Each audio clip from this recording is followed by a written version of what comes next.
Oi, pessoal, aqui é a Maria do Milton Nascimento. Olá, pessoal, eu sou Isadora Almeida. Eu sou o Renan Guerra. Eu sou o Nick Silva. E no programa de hoje, quem tem acesso a tantos shows e festivais? O Brasil vive hoje esse momento de aquecimento no mercado de shows, mas será que todas as pessoas têm as mesmas chances de frequentar esses espaços? É isso que a gente vai conversar hoje aqui. Mas antes, o que, meu amigo Renan Guerra? Antes, você deve seguir a gente nas redes sociais, @podcastvfsm no Instagram e no Twitter. E você também pode apoiar a gente em padrim.com.br/podcastvfsm. A partir de R$5 você tem acesso a muitos conteúdos com bastante antecedência. Esse ano o Kleber já começou trabalhadeira, então já tem muito conteúdo que está sendo compartilhado com os nossos apoiadores. E além disso, os nossos apoiadores também têm acesso às nossas gravações. Eles vêm até as fofocas proibidas que a gente fala aqui nas gravações. E hoje a gente tem bastante gente aqui, né, Kleber? Temos aqui, olha, Lucas Rosa, Fabrício Neri, Jefferson Kozenieski, Júlia Paterniani, que nomes chiques, Fábio Júnior, Miriam Marinho, Eduardo Távora, Leonel Moura, André Matos, Beatruzes, Tuane Malman e Gabriel Benevides. Muito obrigado por apoiar a gente. Lembrando que é a partir de R$5, mas você pode dar um pouco mais se você tiver condições, como a Júlia Paterniani, que tem esse nome que merece aí, ó, uns 15 por mês, pelo menos. E vocês falam que eles só vêm quando tem famosos, viu? Hoje é um tema politizado, complexo, cabeçudo. Elas estão aqui assistindo, apoiando, viu? Exato, com seus bloquinhos de anotações todas aqui, olha, como palestrantes famosos. Teve algumas que trouxeram bandeirinhas, elas vieram politizadas. Parece que elas vão fazer apitaço também daqui a pouco. Motociata. Não, motociata não. E salvem aí a data nas suas agendas, porque o que vai ter em breve, Renan Guerra? Teremos festinha no final de semana do Lollapalooza. A gente vai voltar pro nosso lar oficial, o Zig Duplex. E a gente vai fazer uma festa no final de semana do Lollapalooza para vocês que vêm para a cidade, ou vocês que estarão indo ao festival, ou para vocês que não estarão indo ao festival, mas querem aproveitar os fervos. Então estaremos no Zig Duplex. Logo a gente vai liberar o link da venda. Lembrando que os nossos apoiadores, toda vez que a gente faz festinha, eles têm um link do inicial desconto. Com desconto que eles compram. Especial, o Rafa Maia faz só para eles, olha. Então, se preparem, apoiem antes, ó. Quem quer comprar seu link com desconto, já apoia, já doa. Entra no nosso grupo fechado para apoiadores, depois você pode participar da nossa festa, que vai ser no dia 22 de março. Com o maravilhoso tema Divas do Lola. A gente vai fazer um resgate de todas as cantoras maravilhosas que passaram pela história do Lollapalooza Brasil. Lacre. E temos uma notícia especialíssima, porque o Sesc convidou o nosso podcast para um evento especialíssimo deles, não é mesmo, Renan Guerra? Isso mesmo, um evento gratuito, então nós esperamos que todos estejam lá no Sesc Belenzinho. Vão ser 2 bate-papos que eu e Isadora estaremos mediando com o apoio aqui dos nossos amigos Nick e Kleber. No dia 14 de março, a Isadora vai mediar o papo da poesia, a canção, como musicar poetas, com participação dos músicos Lirinha, Bruna Lucchesi e Hélio Flanders. E vai ser na área de convivência do Sesc Belenzinho, então é só vocês chegarem, estaremos por lá para receber. Já no dia 28, eu vou mediar a conversa que se chama A Canção que a Palavra Inspira, com participação do Zé Miguel Wisnik e do Tigana Santana. Estou bem ansioso para poder conversar com os dois, pois são artistas que me inspiram muito. E esse papo vai ser no Teatro do Sesc Belenzinho e também é gratuito, então vocês podem chegar. A gente vai deixar todos os links aqui embaixo, o Kleber sempre organiza tudo para vocês. Quero participação em peso dos nossos ouvintes. Quero todo mundo lá. Quero que leve família. Quero que leve mãe. Faixa. Eu quero que a cada pergunta disparada pela Isadora, pelo Renan, a plateia vibre, bata a palma e fala isso mesmo. Uhul. Não deixe nem os artistas falar de tão entusiasmado que vocês vão estar nas perguntas. Então veja a descrição certinha aqui nos comentários deste programa. Vamos falar sobre música, meus amigos? Bora. Desde o fim da pandemia e o retorno dos eventos, a gente tem falado aqui no podcast sobre um aquecimento do mercado de shows, de festas, de festivais, mas a gente também tem falado um pouco sobre essa fadiga dos eventos, né? Que é show, é festival nacional e internacional, é festa, é espetáculo, é turnê de É o reunion, fim do caminho.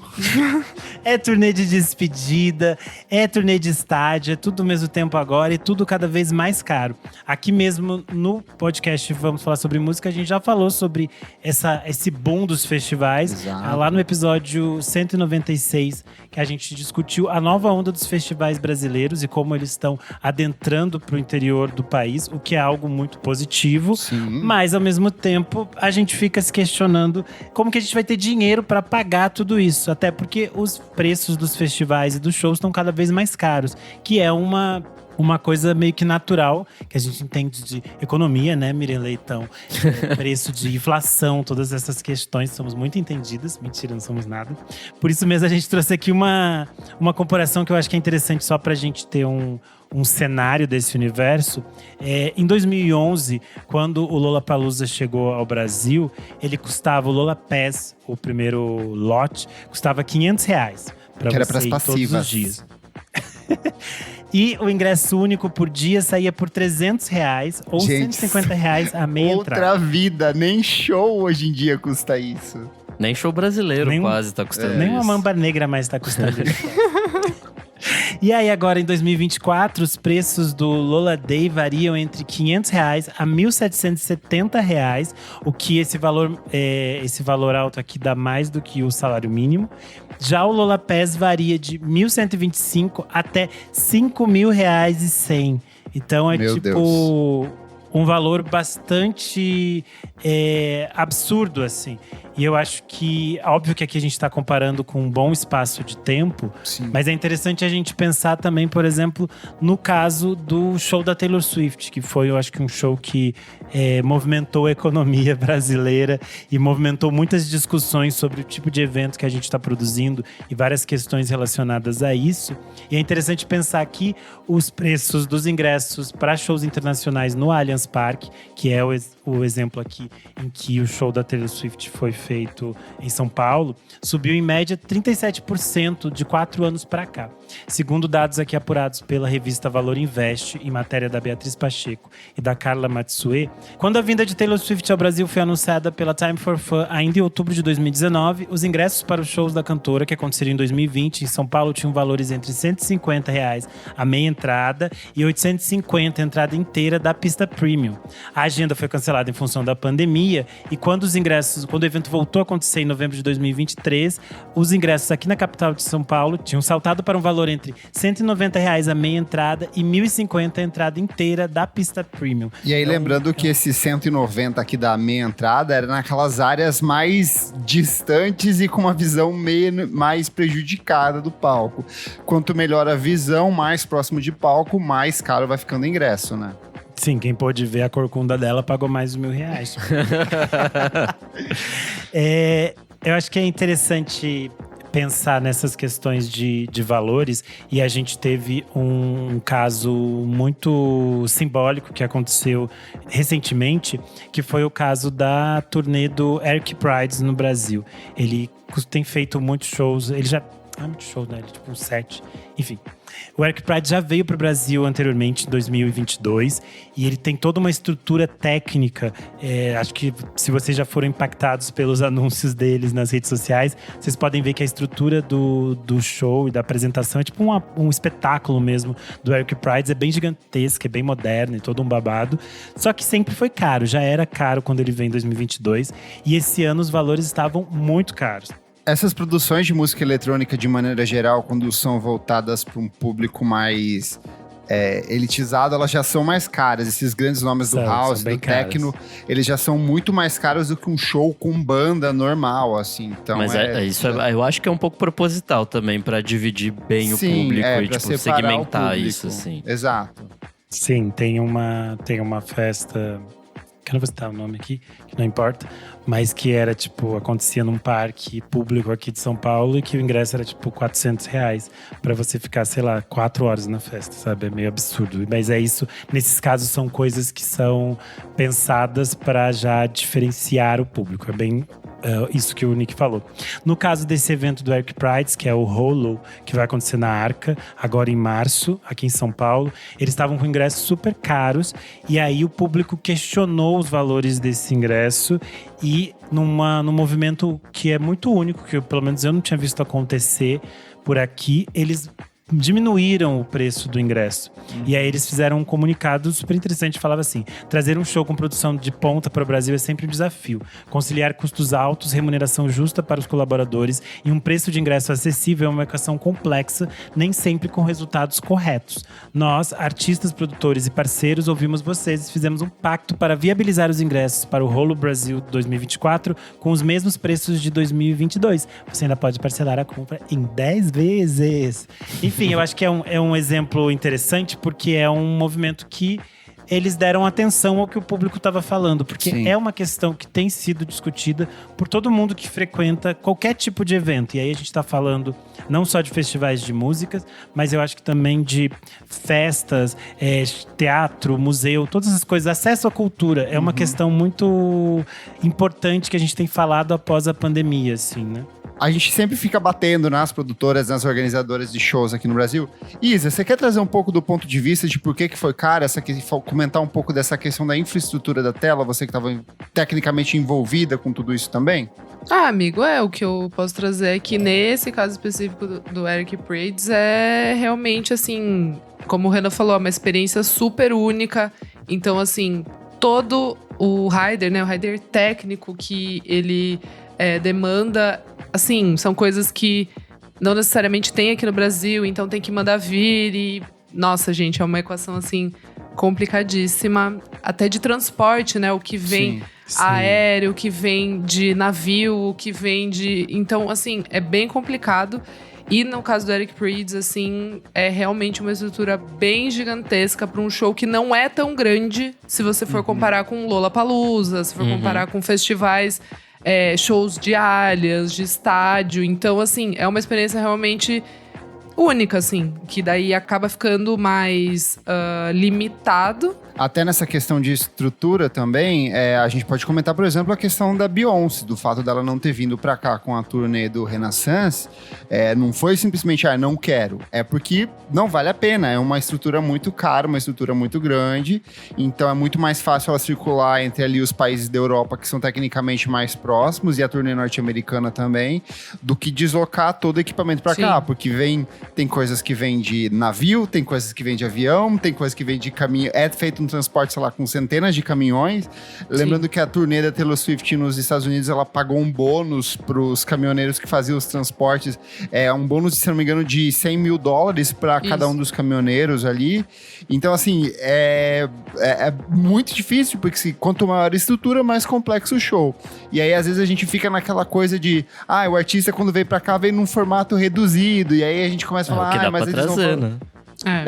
Então, é o que dá pra trazer, mas será que é o que a gente quer? Será que as pessoas realmente querem isso? Então, Mas a assim, opção é não vir, né, amigo? É isso, assim, tipo… Então, mas é isso que eu tô falando. Às vezes, quando o artista vem com necessariamente, formato né, Nick? compacto, as pessoas também vão criticar. Então, Tem umas cada safadas escolha que vêm aí com DJ que a gente sabe que elas podiam sim trazer uma banda, podiam contratar uma coisa. A Bjork vinha ela e 3 vestidos numa mala e contratou a orquestra aqui.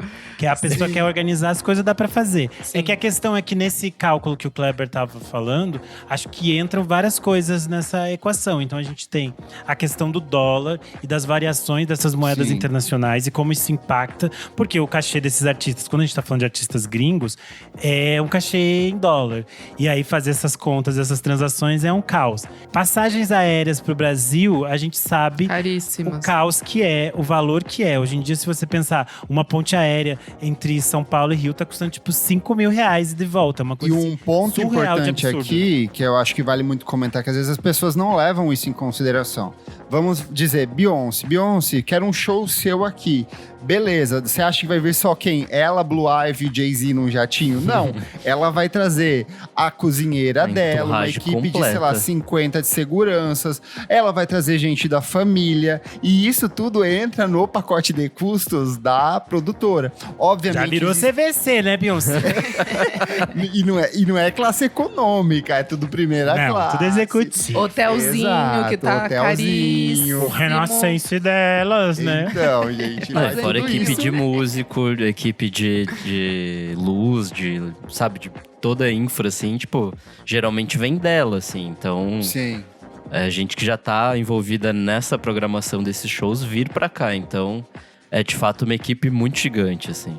Vou fazer minha propaganda, que nessa discussão sobre os valores dos ingressos e toda essa equação que tem envolvida, no ano passado eu escrevi uma matéria que foi publicada na revista Noise, que se chama Por Dentro dos Festivais, Experiências Memoráveis, Altos Investimentos, que eu conversei com algumas produtoras, algumas pessoas que trabalham em etiqueteiras, todas essas questões. Então, vou fazer minha propaganda para quem quiser lá ler essa matéria, porque eu acho que ela ainda está bastante atual e fala um pouco sobre essa discussão que a gente está tendo aqui, que não é o foco principal desse episódio, mas eu acho que é importante pra gente entender o que a gente tá falando quando a gente onde que vem pensa... esse dinheiro que é cobrado, né? De onde vem esses custos? Que a gente sabe que existem, sim, produtores e eventos que cobram um valor acima do que é possível, do que poderia ser possível e de que poderiam ser feitas outras logísticas para viabilizar esses eventos. Isso é uma questão. Afinal, estamos lidando com o capitalismo e quanto maior a sua empresa, maior o lucro que você quer ter a partir dela. E é interessante que quando a gente pensa nessas questões, a gente fala de outros fatores aí, que o lucro dessas empresas, ele não vem só desses ingressos. Então a gente tem outras perspectivas de gerar receitas nesses eventos. Sim. Então a gente vai ter todo o consumo de produtos dentro desses eventos, e aí a gente vai ter bebidas, alimentações, merchan, todas essas coisas que estão envolvidas dentro do evento. E aí a gente vai ter coisas que são um pouco absurdas, como é uma questão que aqui a gente volta para o show da Taylor Swift, que passou a ser discutida a partir dali, que é o valor de alguns produtos dentro dos eventos, como o caso da água, que é cobrado, agora a gente está numa fase de transição, né? Não sabemos como isso vai permanecer. Mas era um valor muito absurdo. Ainda sobre isso. Eu acho que não vai permanecer muito tempo também, né? Mas a questão é, você pagava 8, 10 reais numa garrafinha d'água, e essa é a grande questão. Num copinho de água de 200 ml, assim, tipo... É muito garrafa pouco. É muito. Assim. É, porque eles não dão garrafa, né? Porque você não pode ficar com a tampa. Você pode fazer uma conchinha com a sua mão pra tomar água por 10 reais. Essa questão ganhou espaço na mídia, foi discutida e se tornou um calo no sapato das produtoras de eventos a partir do caso da Ana Clara Benevides, que acabou falecendo no show da Taylor Swift. A gente já sabe que hoje em dia esse falecimento teve relação, sim, com o calor que estava no evento, a falta de água, a falta de hidratação e todas essas questões. A falta de circulação de ar dentro do corredor que foi criado ali também.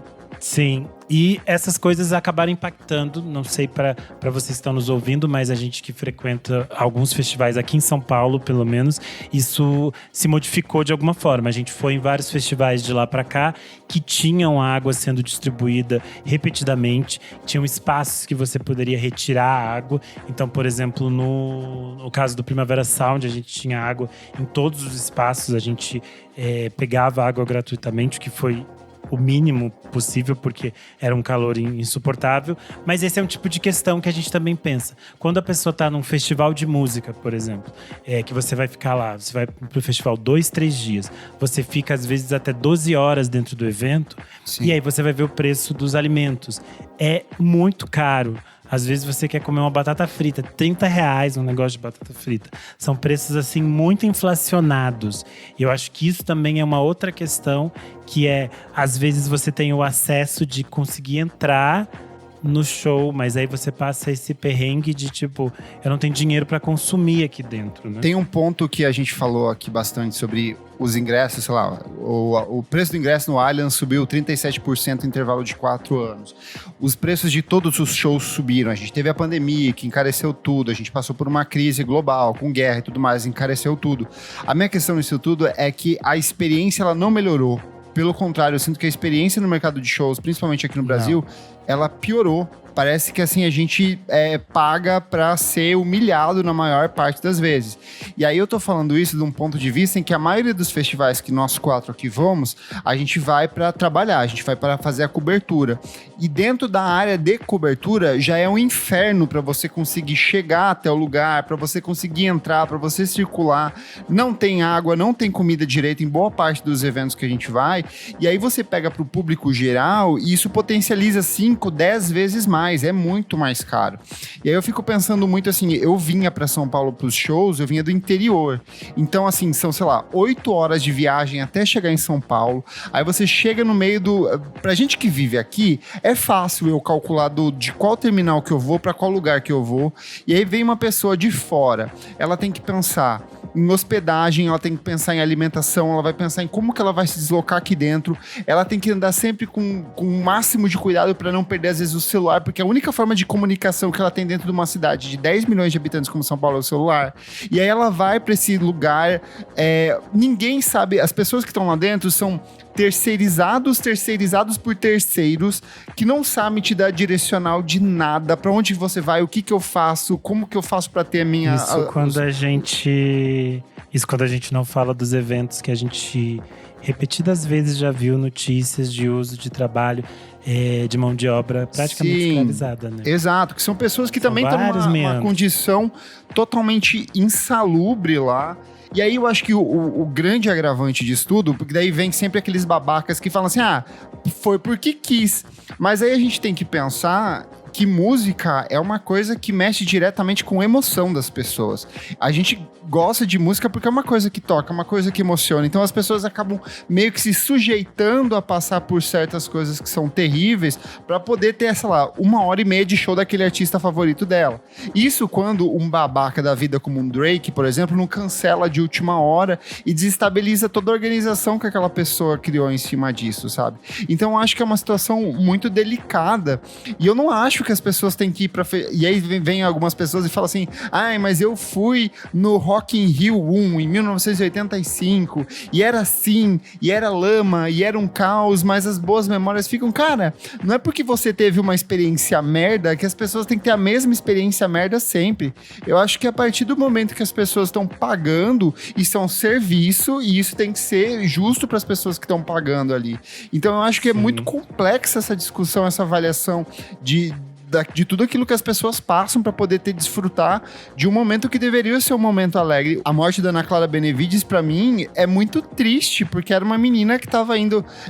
você vê as fotos que ela postou antes do evento, ela tava indo pra uma coisa que era uma realização da vida dela. E, porra, eu fico pensando muito na vez que eu vim pra ver o Radiohead do interior do Paraná pra cá, que eu fiquei, sei lá, quase 10 horas sem poder tomar água, porque não chegava água ali dentro. Assim, pra mim, a sorte não era um dia muito quente. É muito delicado, é muito complexo. Não dá pra gente minimizar essas coisas e tratar como se, é só mais um show. Não é, cara, tem muita coisa envolvida ali dentro. Eu acho muito interessante uma fala do Gilberto Gil na época que ele era ministro da Cultura e que vira e mexe as pessoas resgatam e voltam, que ele fala que a gente precisa acabar com essa história de achar que a cultura é uma coisa extraordinária.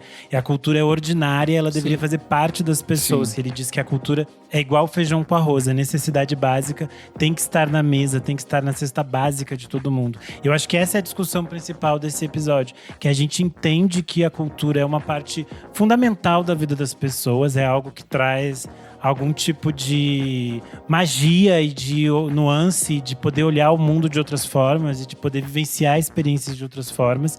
E você ser negado a isso a partir de questões financeiras é algo que é o mais complexo dessa situação dentro do capitalismo. Aqui mesmo em São Paulo a gente tem vários eventos... A gente tem vários exemplos de eventos que são gratuitos e que você vai e é vazio. Mas não é vazio porque as pessoas não querem ir. Porque às vezes é no meio da semana, numa terça-feira. Tem uma questão de... Às vezes as pessoas não levam em consideração custo de deslocamento, tempo de deslocamento. A cidade de São Paulo, por exemplo, é uma cidade gigantesca. Às vezes você perde fácil. As pessoas nunca levam a questão do deslocamento em consideração. As pessoas não se tocam que às vezes para você sair de um bairro para ir até outro ponto, ida e volta, 3 horas, 4 horas de distância é muito grande. E o valor do bilhete, né? As pessoas têm o bilhete contado pro trabalho, elas não vão poder gastar com aquilo. Só os comentários rápidos aqui, ó. A Júlia de Fiora falou: imagine eu saindo do interior de Pernambuco, indo para um festival em São Paulo. E a Tuane Malma falou: para quem não é do eixo Rio-São Paulo, um show ou festival por ano, só sendo uma pessoa ligeiramente privilegiada. É impossível, Sim. gente. Não tem como. E pra gente pensar nessa conta toda, a gente tem que colocar outra coisa em questão. A gente falou aqui do cachê dos artistas gringos e todas essas questões, mas a gente também tem que pensar no cachê dos artistas brasileiros. Sim. O cachê é o que faz essa conta fechar ou não fechar, né? E acho que é muito interessante a gente pensar que nas últimas semanas viralizou no Twitter uma discussão que até se expandiu de várias formas. Ela começou especificamente com uma thread da Nicole Balestro, @NicoleBalestro, que ela fala sobre a questão de que, por exemplo, alguns artistas hoje em dia têm preferido apenas fazer festivais, porque a gente falou desse boom de festivais. Porque os festivais muitas vezes têm grandes patrocínios e aí eles conseguem pagar valores maiores.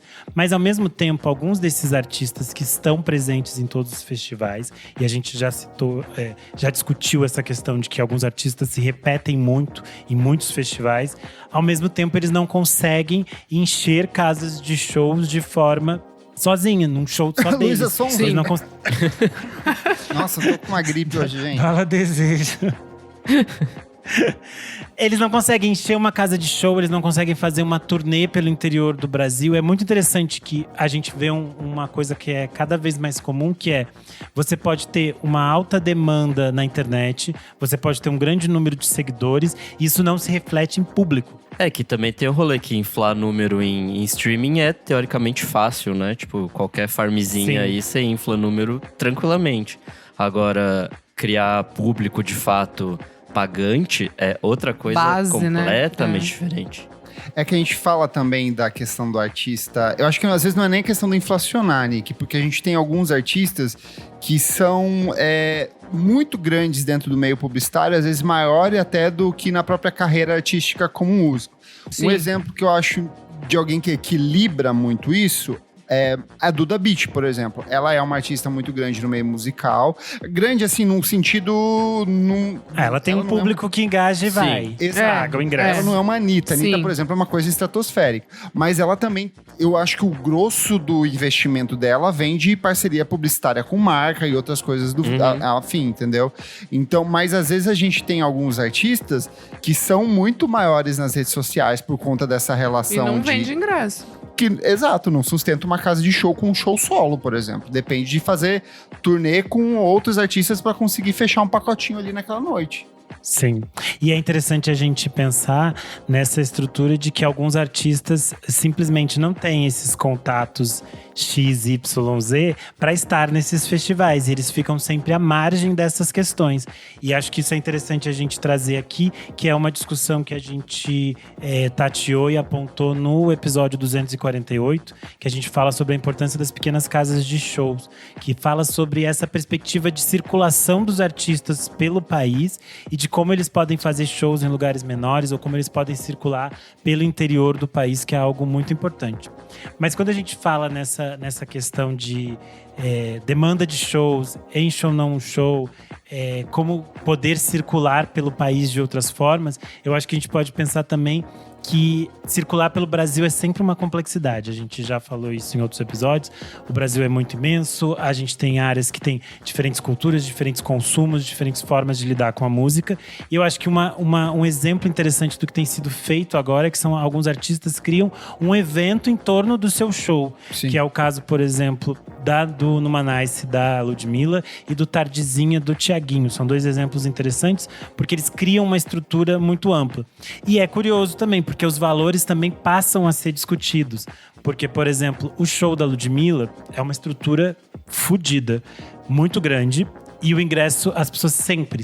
Ela lançou uma turnê dessa, vai ter textão de gay no Twitter falando: o ingresso da Ludmilla custa R$500. Só que a porra do ingresso de R$500 da Ludmilla é com open bar. Tipo assim, é surreal que ela faça um evento open bar, E ela consiga circular. O dia todo, basicamente, né? Uma tarde toda, assim, tipo… Sim. É o dia todo, o dia que as minhas amigas foram, elas foram quase expulsas. Para de beber, gente, chega de beber, vão embora daqui, xisma daqui. Porque é realmente uma estrutura muito maluca, mas é uma forma muito interessante. E a Ludmilla é uma artista muito grande, né? O Belo também tá fazendo isso, eu sei porque da onde eu moro eu vejo, dá pra ver o Memorial da América Latina, e teve um show do Belo que ele fechou, mas aí assim, é a tarde inteira, envolve outros artistas também, mas eu acho… Na prática vira um mini festival, né? Tipo, Isso, vira um festival que é o festival do próprio artista. Mas eu acho que a gente não pode esquecer que o grande grosso ainda são de pessoas que, sei lá, se enfiam todo mundo num carro e fazem uma turnê, sei lá, pelo Nordeste pra conseguir levar o show. Sim. Um exemplo que eu gosto muito é o Vitor Brauer e o pessoal da Loop de Loop, por exemplo. Eles fazem, sei lá, 30 shows em diferentes cidades do Nordeste brasileiro, mas é todo mundo num carro, 4 pessoas, numa condição totalmente insalubre pra mim, mas que eles fazem muito mais na raça mesmo, de fazer, vocês querem um show, a gente vai e toca, e vai e funciona, sabe? Mas assim, não é o ideal, sabe? Eu acho que os artistas não também é deveriam ideal. ter um mínimo mais de dignidade, de conforto, de tranquilidade de fazer isso, porque senão acontece o que vira e mexe acontece, que é acidente, que morre o artista, que vai de um canto para outro de carro. É complexo sempre, sabe? E a gente ficou falando aqui dos artistas, porque é a cara que a gente tem ali, é o primeiro rosto, é a imagem que a gente tem de um show. Mas a gente tem que pensar em todas as pessoas que estão inseridas nessa cadeia de processo para que um evento aconteça. Então a gente está falando dos produtores, dos organizadores, a gente está falando de segurança, a gente está falando de vendedores, a gente está falando de faxineiras. É uma estrutura muito gigantesca. E a gente precisa que essas pessoas sejam bem remuneradas. Porque, tipo, gente, sei lá, cuidar de banheiro em festival é tipo um trabalho perrengue, assim, é um trabalho muito difícil. E esses profissionais precisam ser bem pagos. Eu acho que isso é interessante de pensar. Eu frequento muita festa de música eletrônica. A gente sabe, e amigo. Eu sempre faço amizade com funcionário de porta de banheiro, essas coisas. E eu sempre fico conversando, às vezes no meio da madrugada, eu sempre descubro essas coisas. Porque tem umas festas que realmente pagam bem, tem outras que não pagam. E a gente sabe como é essa estrutura e como isso é complexo.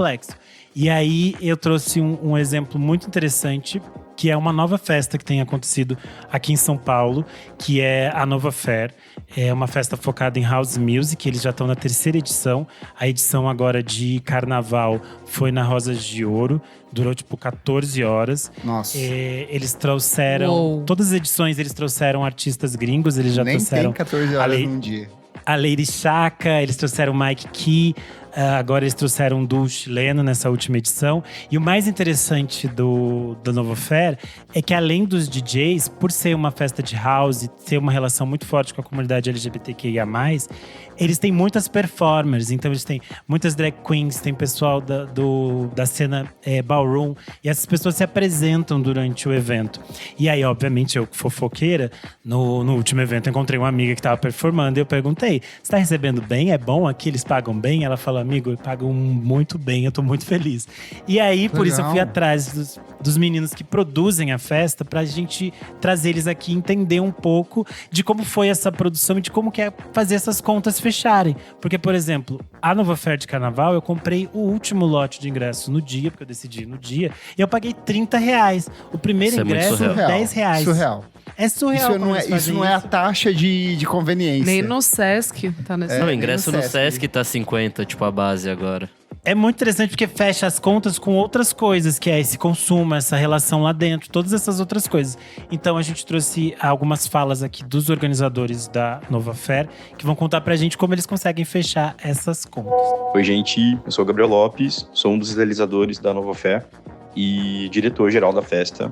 É interessante, assim, esses questionamentos sobre a viabilidade financeira. Muitas pessoas já vieram me perguntar como que a festa se paga, como que a gente consegue entregar a Nova Fair, que é uma festa que eu fico muito feliz, a equipe toda, assim, da gente ter feedbacks de que é uma festa de qualidade em amplos aspectos, né? De ter um line muito bom, de ter performances muito bons, o som é bom, a iluminação, o palco, e a galera que trabalha é educada, trata bem as pessoas, não tem fila, o banheiro tá limpo, né? E as pessoas falam: como que vocês fazem isso, né? Tipo… E as pessoas questionando, falam: gente, será que essa festa é lavagem de dinheiro? Tem algum bicheiro por trás? A gente dá risada, mas a gente fica feliz, assim, porque é um atestado de que a festa tem qualidade, tem a qualidade que a gente queria entregar e é exatamente essa a nossa estratégia. A Novafé, ela é uma empresa mesmo, assim, né? E tal qual uma empresa, como se a gente estivesse abrindo um bar, a gente estivesse abrindo um restaurante, algum tipo de serviço, a gente fez um planejamento para ela, financeiro, de go-to-market, de planejamento, de várias coisas. E esse planejamento, ele está sendo cumprido, a gente está feliz, né? Da curva da empresa, digamos assim, da marca Novafé, está atendendo às nossas expectativas. Então, eu conto assim, não foi uma festa que surgiu do nada. Eu penso o conceito da Novafé há pelo menos uns 2-3 anos e a viabilidade financeira dela começa ali desde 2017, quando eu começo a juntar dinheiro. Eu já fazia festa lá em Brasília, mas muito no improviso, era vivendo cada edição numa emoção, vai dar lucro, vai dar prejuízo, e eu não queria isso. Uma grande referência para mim do fazer acontecer, digamos assim, na noite, na cena de entretenimento de São Paulo, é o Facundo Guerra. Acho que logo quando eu tinha chegado em São Paulo e queria voltar a produzir, queria ter uma coisa minha, eu vi uma entrevista dele que me chamou muita atenção e ali começou a estratégia, assim, né? Eu lembro dele falar que o Grupo Vegas surgiu quando ele trabalhava no mundo corporativo, ele era Faria Limer, assim, eu também tenho o meu trabalho original, digamos assim, no meio corporativo também, e ele pegou uma grana de uma rescisão, acho que ele foi mandado embora de uma empresa, e ele pegou aquela grana e investiu para abrir o Vegas. E ali nasceu, né, o grupo que hoje, enfim, tem várias casas, vários espaços de bar e de divertimento, que é bem famoso, assim, e bem reconhecido pela qualidade dos espaços, do serviço, das atrações e tal. E eu guardei aquilo para mim, eu falei, cara, é um modelo que eu quero usar e colocar as minhas ideias dentro desse modelo administrativo, digamos assim. Então, a Novafé nasceu assim, muita organização financeira, a gente literalmente investiu na festa, né? A gente consegue dar muita qualidade, porque a qualidade ela faz parte da estratégia, a gente consegue dar o tipo de line que a gente dá, o tipo de performance, o casting que a gente tem, porque isso faz parte, a gente quer entregar muita qualidade, sempre. E nesse início, é isso, a gente não está visando lucro. Quando você abre qualquer empresa, como eu falei ali atrás antes, você não espera que um bar dê lucro no primeiro ano dele. Às vezes você tem empresa que você precisa colocar o capital e você sabe que você vai começar a ter retorno depois de 1 ano e meio, depois de 2 anos. É claro que a gente tem uma expectativa de que a festa se torne financeiramente viável o mais rápido possível, mas a gente não tem pressa para isso. A gente não precisa cortar na carne, a gente não precisa fazer sacrifícios de qualidade porque a festa tem que dar lucro. Então, é um investimento. A primeira edição não se pagou. Até foi uma festa cara, a gente quis colocar o melhor som, a melhor iluminação, o casting que a gente mais gostava, os DJs que a gente mais amava. A gente deu muita cortesia na primeira edição, porque a gente queria que as pessoas fossem, conhecessem, e porque a gente acredita na proposta de ser uma festa queer, feita por pessoas queer, que tem diversidade, que as pessoas se sentem confortáveis, que as pessoas se sentem seguras, animadas para se jogar, para dançar, e deu tudo certo. Na segunda edição, esse burburinho já fez com que a festa empatasse, então a gente não perdeu grana do investimento, né? Gerou mais burburinho, a festa foi crescendo e a gente teve uma edição de carnaval que foi bem acima das nossas expectativas, né? Deu sold out, a gente precisou parar de vender ingresso no meio da noite para manter o conforto. Cabia mais gente, mas a gente entende também que o conforto das pessoas para usarem o banheiro, para pegarem uma bebida, para poder dançar, isso faz parte do que a gente quer que as pessoas vivenciem na festa. E a festa vai crescendo, a gente tem tempo, como eu falei, a gente tem tempo, a gente tem respiro, a gente tem margem, porque a gente se planejou para ter isso, né? A gente está testando fórmulas.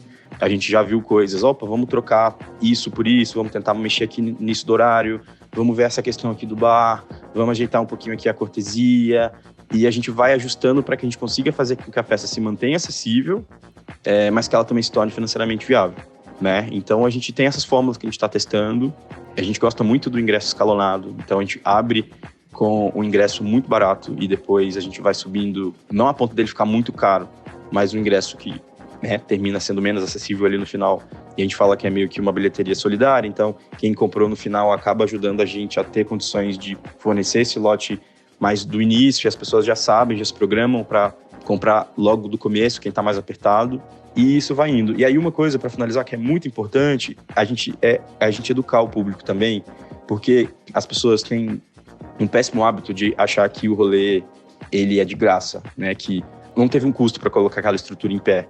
Mas, gente, os artistas também têm conta para pagar, eles também passam aperto, a produção também tem aperto de grana, tem as responsabilidades, todos os fornecedores.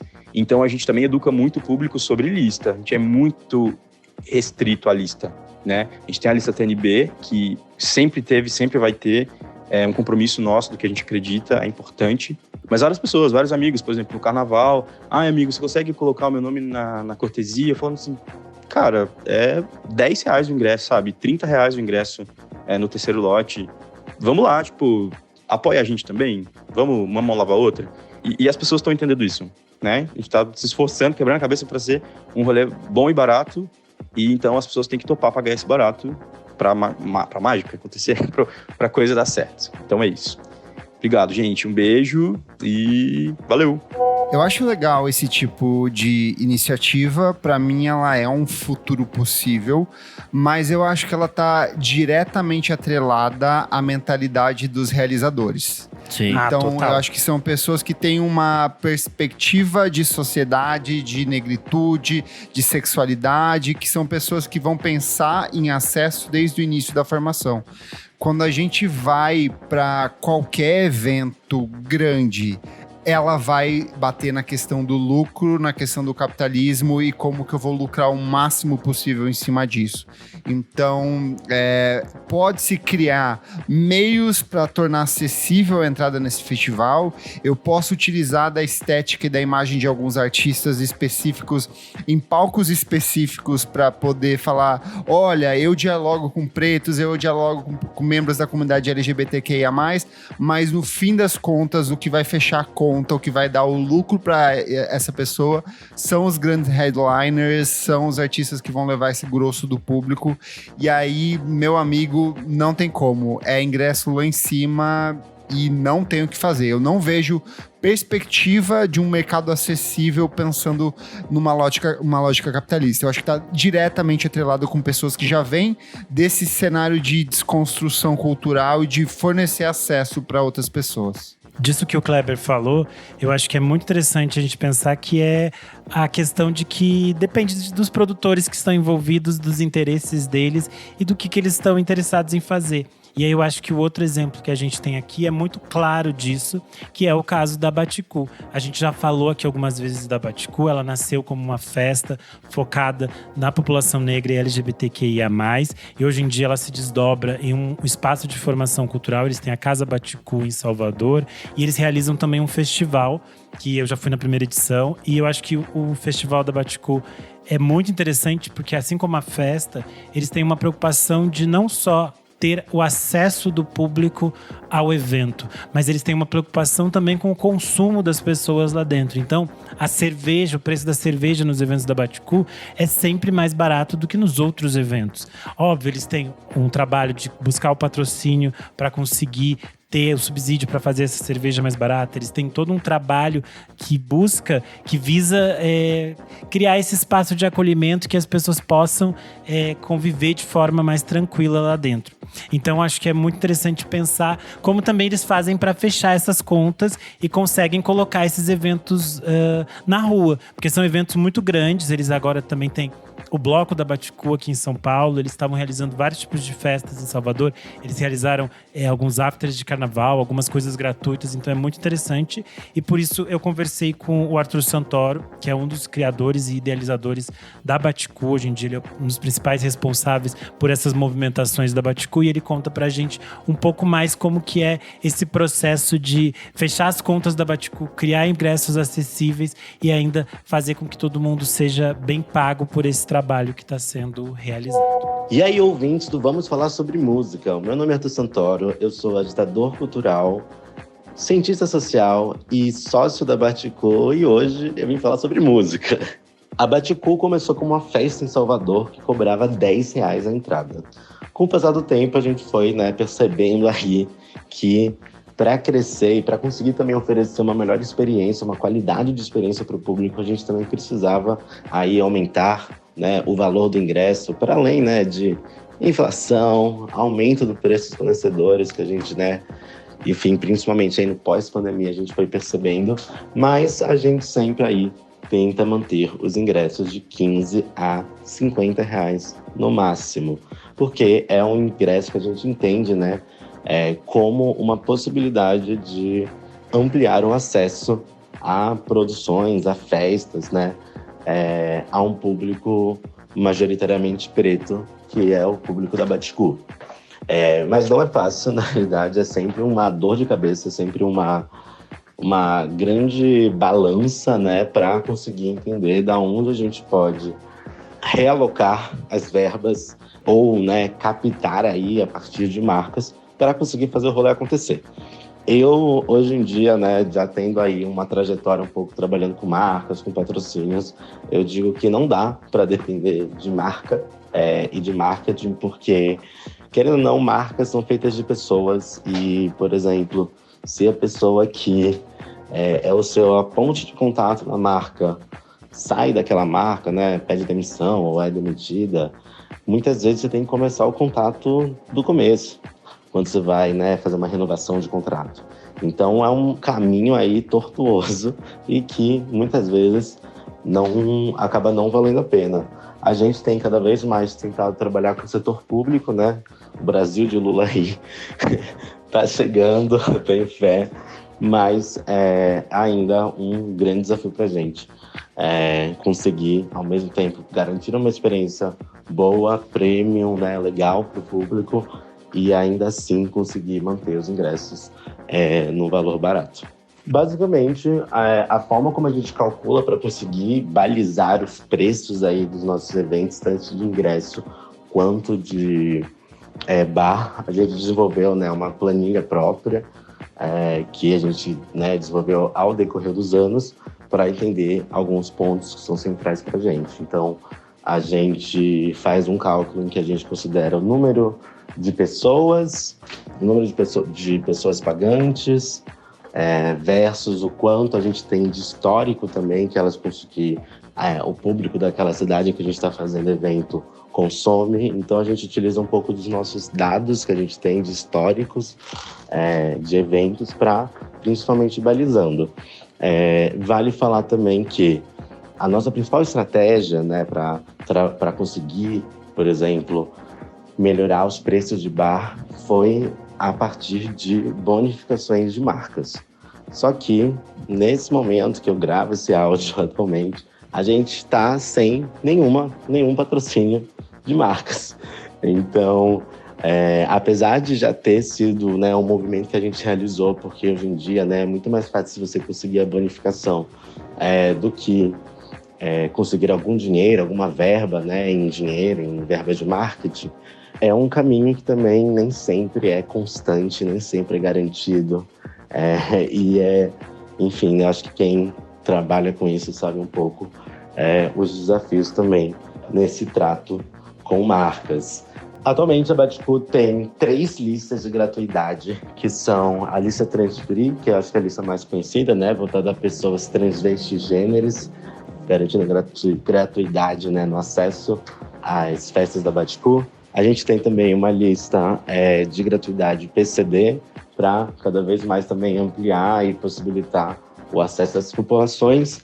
E, em terceiro lugar, a gente tem a lista African Free, que é uma iniciativa da Baticu para estimular a presença de imigrantes africanos que moram no Brasil, entendendo, né, o quanto a Baticu, num lugar de uma plataforma brasileira, afro-brasileira, que dialoga com diversos lugares do mundo, e numa perspectiva também internacional, né, de fluxos migratórios, principalmente de populações negras, marginalizadas ao redor do mundo, a gente vê como muito potente, né, esse encontro e esse estímulo ao acesso também de pessoas africanas que moram no Brasil.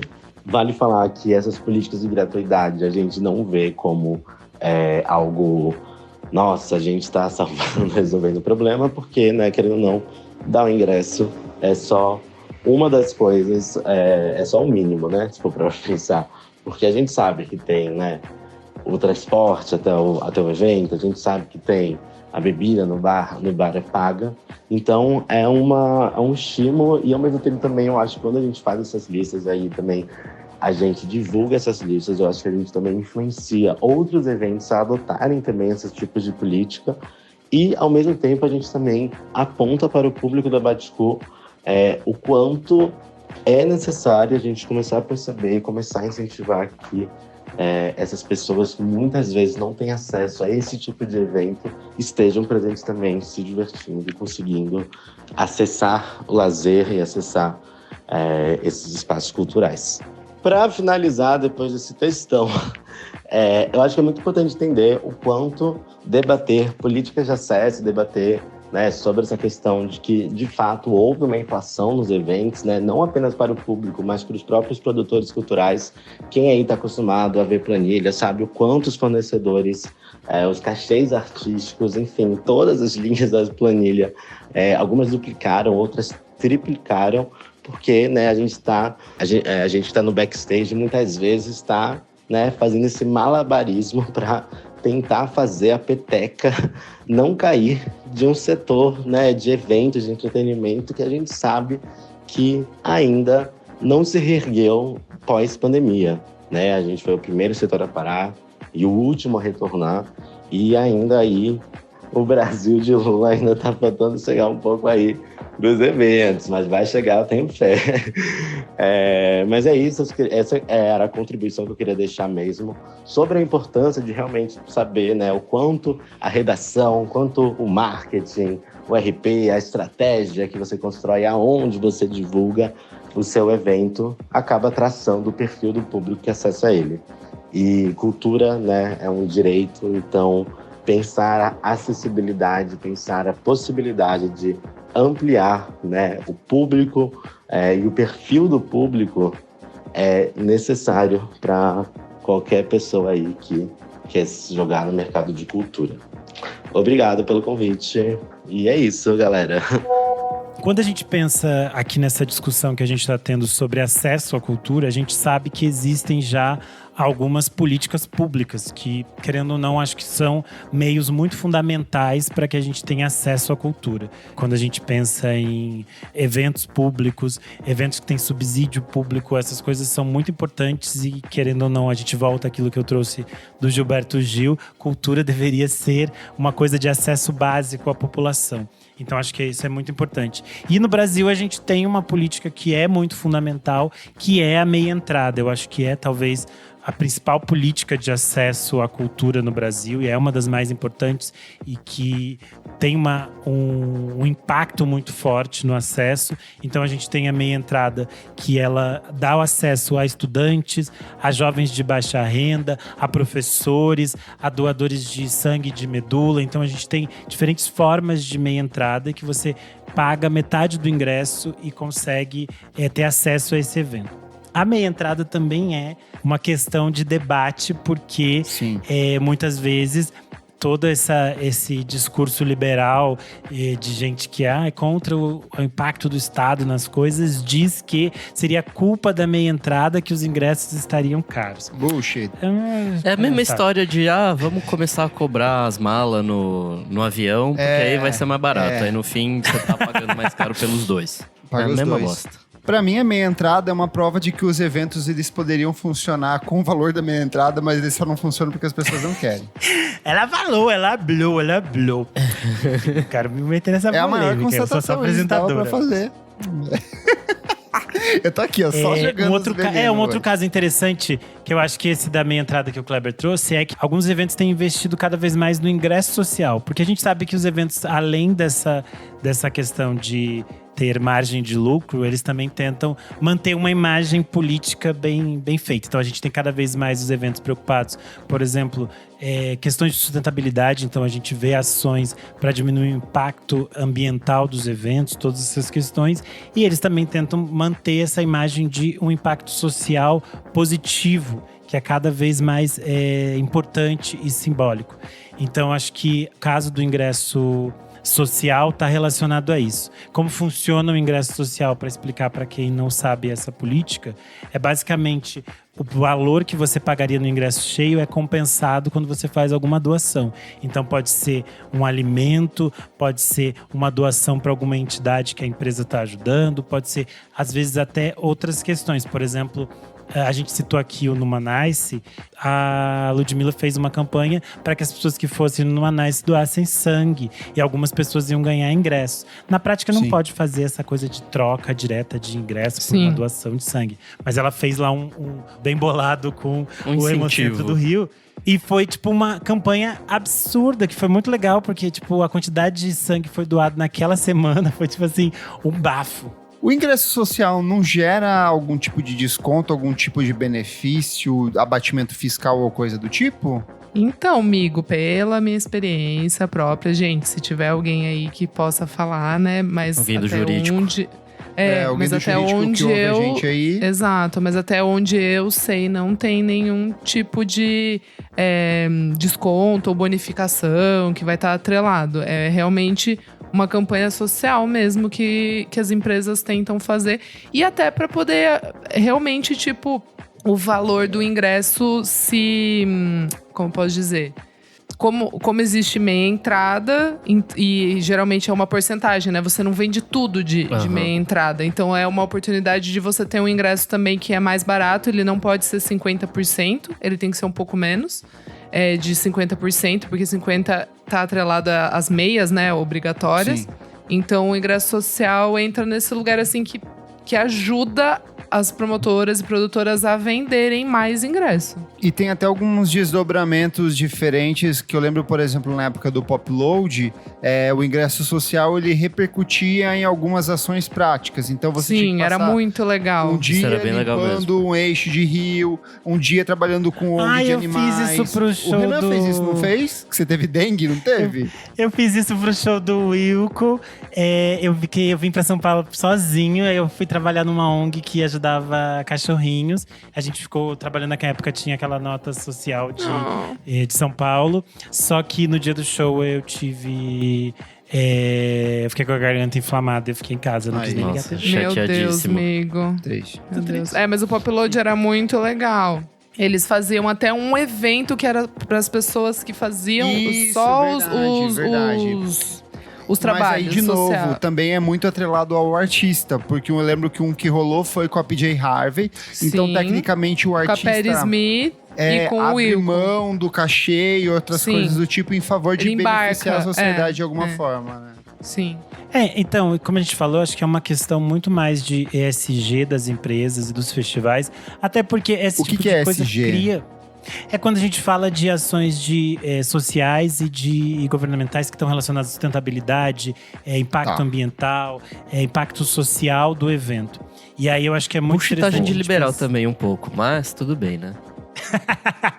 Mas acho que é interessante pensar nessas questões porque um festival de música é também uma relação que se cria com o público. A gente já viu festivais que cagam e andam para essas coisas, mas querendo ou não, festival, quando a gente está falando aqui de festival de música, né? Ele cria uma relação importante com o seu público e é muito legal, por exemplo. E é um marketing legal também. Eu acho interessante de alguma forma. Após o evento acontecer, por exemplo, tem festivais que vão lá… Prestação de contas ali, né? Eles vão lá, entregam essas doações, eles fazem todo esse processo. O acompanhamento, que é muito interessante. É bem legal. Então acho que isso é bastante positivo. E a gente falou aqui nessa questão de como essas coisas são positivas e como essas ações estão relacionadas necessariamente a uma questão que é de escolha desses produtores. Eu acho que a gente pode pensar também em outros tipos de políticas que estão sendo implementadas cada vez mais. Um tipo de política que surgiu inicialmente nas festas da noite, de festas especialmente de música eletrônica, foi a questão da lista trans-free. O que é a lista trans-free? É uma lista que dá acesso a pessoas trans, homens e mulheres trans, pessoas não binárias, aos eventos de forma gratuita. Aí a pessoa vai dizer, mas por que eles eles estão recebendo o ingresso gratuito? Porque eles também podem trabalhar. Por que eles fazem isso? Por que eles fazem aquilo? E aí você tem que pensar o quê? Quando a gente fala de pessoas trans, a gente está falando de uma população em muita vulnerabilidade. A gente está falando de uma população que tem uma expectativa de vida no Brasil que é de 33 anos de idade, que é uma coisa assim absurda. E é um tipo de população que a gente sabe que tem menos acesso aos estudos, tem menos acesso a empregos de forma formal, que está relegada a esses espaços que são marginais e que não tem acesso a esses espaços de cultura. E esses espaços de cultura podem criar possibilidades de trabalho, possibilidades de convivência social, possibilidades de interação, de emprego, de formação e de outras tantas coisas que a gente sabe que a cultura propicia. Então acho que é um tipo de espaço muito importante. E outro ponto, a gente já falou aqui em vários momentos, quando a gente fala sobre história da música, as pessoas trans, a comunidade LGBTQIA+, está na formação de muitos dos gêneros musicais que a gente ama e que a gente gosta. E são essas pessoas que têm que ter acesso também a esses espaços que elas ajudaram a construir. Acho que isso tudo é muito importante de ser dito. Dito toda essa introdução, a gente conversou com a Ainá Odara, que é uma travesti e doutoranda em sociologia pela UERJ. Ela trabalha com diferentes processos e ela gerenciou em 2023 as listas Transfree de alguns festivais, como o Girls, o Queremos, o Rock the Mountain e o Primavera Sound de São Paulo. E aí a gente conversou com ela para entender a importância da lista Transfree e como foi esse trabalho dela com esses festivais que são maiores. Oi, gente, tudo bem? Sou a Ainá Odara. Sou uma travesti, doutoranda em sociologia aqui do Rio. E eu faço muitas coisas, assim. Mas eu acho que o que mais tem me dado orgulho nos últimos tempos tem sido bater as questões das listas trans com os festivais, assim. Primeiro, qual a importância dessas listas, né? Eu acho que o acesso ao entretenimento, à cultura e lazer é um direito básico, né, da cidadania. Eu acho que toda pessoa, para ter qualidade de vida, da mesma forma que a gente pauta transporte, alimentação, moradia, eu acho que o acesso ao lazer, à cultura, ao entretenimento é essencial, e a música é uma dessas manifestações, né? Eu entendo principalmente como os festivais de música hoje em dia são caros, em sua maioria, né, por trazerem atrações diversas e afins, e cada vez mais a gente tem, dentro desse comitê de diversidade do mundo da música e da cultura, artistas LGBTs, artistas trans, sempre ali, né? Sempre tem uma Lineker, sempre tem uma Jupe do bairro, sempre tem uma Maju. As nossas figurinhas já marcadas até, né, do mundo do entretenimento trans. Só que quando você vê o público, você não vê pessoas trans ali, você não vê essas pessoas podendo ouvir. E a música, ela é um processo de captação de sentimentos também, ela evoca várias coisas na gente. Então, a importância de existir a lista trans é permitir com que pessoas que não têm o aporte financeiro para conseguir custear o ingresso possam estar dentro desses espaços, ainda muito brancos, ainda muito cisgêneros. E quando a gente pensa em políticas de acessibilidade, a gente tem que olhar, né, questões de ingresso social também, a gente tem que olhar políticas de acessibilidade para pessoas PCDs poderem estar acessando esses espaços.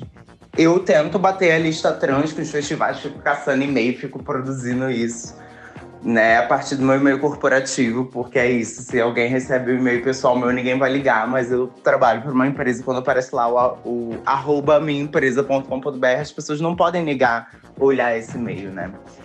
Então, desde o início passado, que como eu sou do Festival Girls, eu fico lá batendo cabeça com os festivais, vamos pensar nisso, olha esses dados, olha como a população trans é a que mais morre, é a que menos acesso tem direito a serviços básicos, né? Como a proporção de pessoas trans, de artistas LGBTs estão aumentando nos festivais, e cadê essas pessoas, né, consumindo? Cadê essas pessoas podendo estar fazendo parte dessa experiência? Então, ao longo de 2023, eu ia atrás de festivais que eu sabia que eram grandes, e que raramente você vê pessoas trans ali. Eu circulo por esses espaços hoje em dia, eu tenho uma possibilidade de estar nesses espaços. E quando eu circulo, eu me vejo muitas vezes isolada. Então, eu acho que há uma necessidade, quando você vê outras pessoas trans, você se sente minimamente mais segura naqueles espaços, né, humanamente falando. Quando você tá ali, tá no show da Urias e, pô, várias travestis, várias pessoas transmasculinas ali curtindo o show junto, você sente uma outra experiência, você sente aquela catarse de uma outra forma, né? E atualmente eu tô nesse processo de bater cabeça com outros festivais, assim, esse ano o Rock the Mountain já confirmou, o Queremos já confirmou, né? E eu tô na luta para alguns outros festivais tentarem, além dos que já atualmente, né, adotam esse sistema, e nós temos alguns festivais nacionais, como o Coquetel Molotov, que iniciou isso, o Sensacional, o Sarará. Alguns outros festivais eu fico batendo cabeça assim, oi, vamos fazer? Quer uma ajuda? Vamos tentar fazer isso aqui? Eu acho que é extremamente importante. Mas é isso, tipo, é pensar desde como vamos nos sentir nesses espaços, quem são as nossas redes ali. Então é um processo, assim, muito denso, mas que eu tenho muita felicidade de fazer, de estar sendo parte, de ser parte desse processo, porque não sou eu que iniciei. Eu sou apenas uma continuidade desse processo, para que outras pessoas como eu possam estar acessando o direito ao lazer e ao entretenimento de uma maneira mais segura, tranquila, e que esteja além daquilo que elas possam, naquele momento, financiar. A gente citou aqui o trabalho da Iná e é interessante pensar que o primeiro festival brasileiro a investir na lista Trans Free foi o Coquetel Molotov. E eu acho que é uma escolha muito importante de ser bancada por um festival, de que eles assumiram esse risco de dizer, não, nós vamos peitar e vamos fazer essa lista e vamos fazer acontecer esse tipo de acesso. Então, por isso, a gente resolveu conversar também com a Ana Garcia, que é uma das idealizadoras do Coquetel Molotov, para entender um pouco como essas ações impactam num acesso mais amplo de um público diverso ao festival. Por isso a gente vai ouvir agora a Ana. Oi, pessoal. Aqui é a Aninha, do Coquetel Molotov. Acho que os festivais independentes, em geral, estão meio que penando para entender como fechar a conta. Ano passado rolou algo muito louco, assim, pro Coquetel, que foi... Tivemos uma das edições mais incríveis da nossa história, onde tudo fluiu, funcionou perfeitamente, mas perdemos dinheiro. E eu sei que isso repercutiu assim, em vários outros festivais. Até chegou a sair uma matéria na Inglaterra falando na NME sobre essa mesma sensação dos festivais de música, né? Por que tantos festivais estão sendo cancelados esse ano quando fizeram edições históricas em 2023? Então, assim, o Coquetel, ele depende muito de verba pública, seja via patrocínio de prefeitura, governo ou das leis de incentivo, mas também dependemos muito da bilheteria e dos patrocínios direto.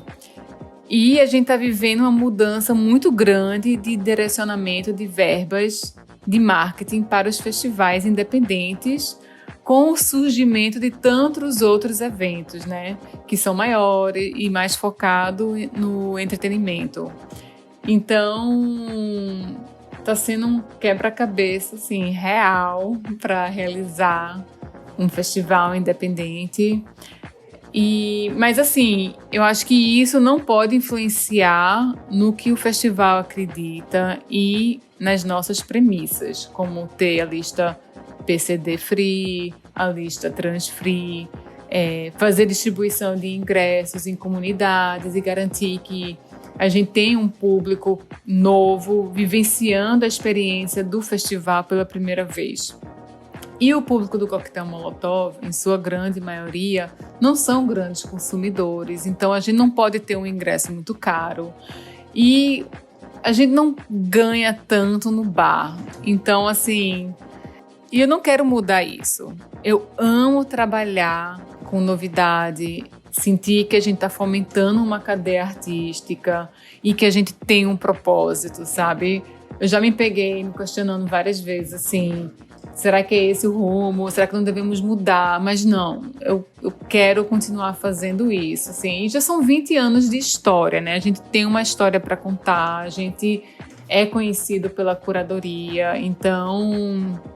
E eu sei que as coisas são cíclicas, né? Então, assim, eu acredito muito que as coisas vão mudar nos próximos 5 anos. E a gente já está vendo umas mudanças, né? A gente tem, hoje em dia, assim, grandes marcas olhando para os festivais, Via Lei, por exemplo. A gente está muito focado esse começo de ano em escrever os nossos projetos e arrumar outras formas de acontecer, que a gente não tenha que depender tanto das marcas privadas e dessa bilheteria, né? A gente começou a lista Transfree em 2017, quando Maria Clara Araújo assumiu a nossa apresentação e trouxe uma política que ela, com outras amigas, produtoras, artistas, estava aplicando nos seus eventos. E eu amo ser pioneira, eu vi isso como uma grande oportunidade para os festivais também seguirem o mesmo caminho. Mas, assim, todo o esforço tem sido delas. Espero que a gente tenha contribuído minimamente para que isso tenha espalhado para outros festivais. Sempre que eu posso, eu estou recomendando, porque provavelmente é um público que talvez não iria para o seu festival. Então, você não pode ficar enxergando como isso está mexendo na sua verba final. Não, ao contrário, a gente está criando um público que hoje pode estar indo via lista e no próximo ano já pode estar indo pagando seu ingresso, enfim. E para a gente é muito importante, porque a gente tem um público grande LGBTQIA+. Então, para a gente é muito importante, né, manter essa lista. Cada ano ela aumenta. A gente sempre tem uma pessoa trans cuidando da lista. E o mais importante são as transformações que vêm com isso para o resto do festival. Quer dizer, a nossa equipe de segurança contrata pessoas trans, a equipe de bar contrata pessoas trans. A gente tem uma grande parte, né, dos aprendizes do festival trans, pessoas que trabalham no festival de produção, tudo mais também. E tem que ter uma transformação estrutural, assim.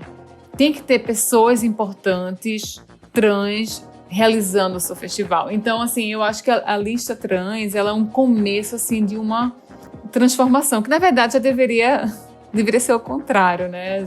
Todas as empresas tinham que ter pessoas trans trabalhando e tal, mas a gente sabe que a realidade não é essa. O coquetel, assim, a gente tem Libra agora, né? Já vai fazer o 3º ano a curadoria do nosso palco Kamikaze e tem sido muito legal trabalhar de perto com ela, assim, e ela trazer todo o seu conhecimento da música eletrônica, música em geral, suas experiências em outros festivais também, pro coquetel. E ver como a gente está mudando, assim, a forma das empresas pensarem também. É uma mudança que vai acontecendo aos poucos, mas ela está acontecendo. E aí, assim, a minha recomendação é que quando os festivais usam a política de ter a lista trans, ela tem que entender que ela precisa ser um festival seguro e que essas listas têm que sair com antecedência. As pessoas precisam se programar para ir para um festival. O custo não é apenas o ingresso. Você tem o custo de translado, de consumação, das roupas, enfim. Então, a lista trans, ela tem que fazer sentido, ela tem que sair com antecedência e tem que ter um ambiente seguro para todas as pessoas que estão ali no festival. É isso, valeu, gente. Eu queria encerrar o programa fazendo uma pergunta para vocês.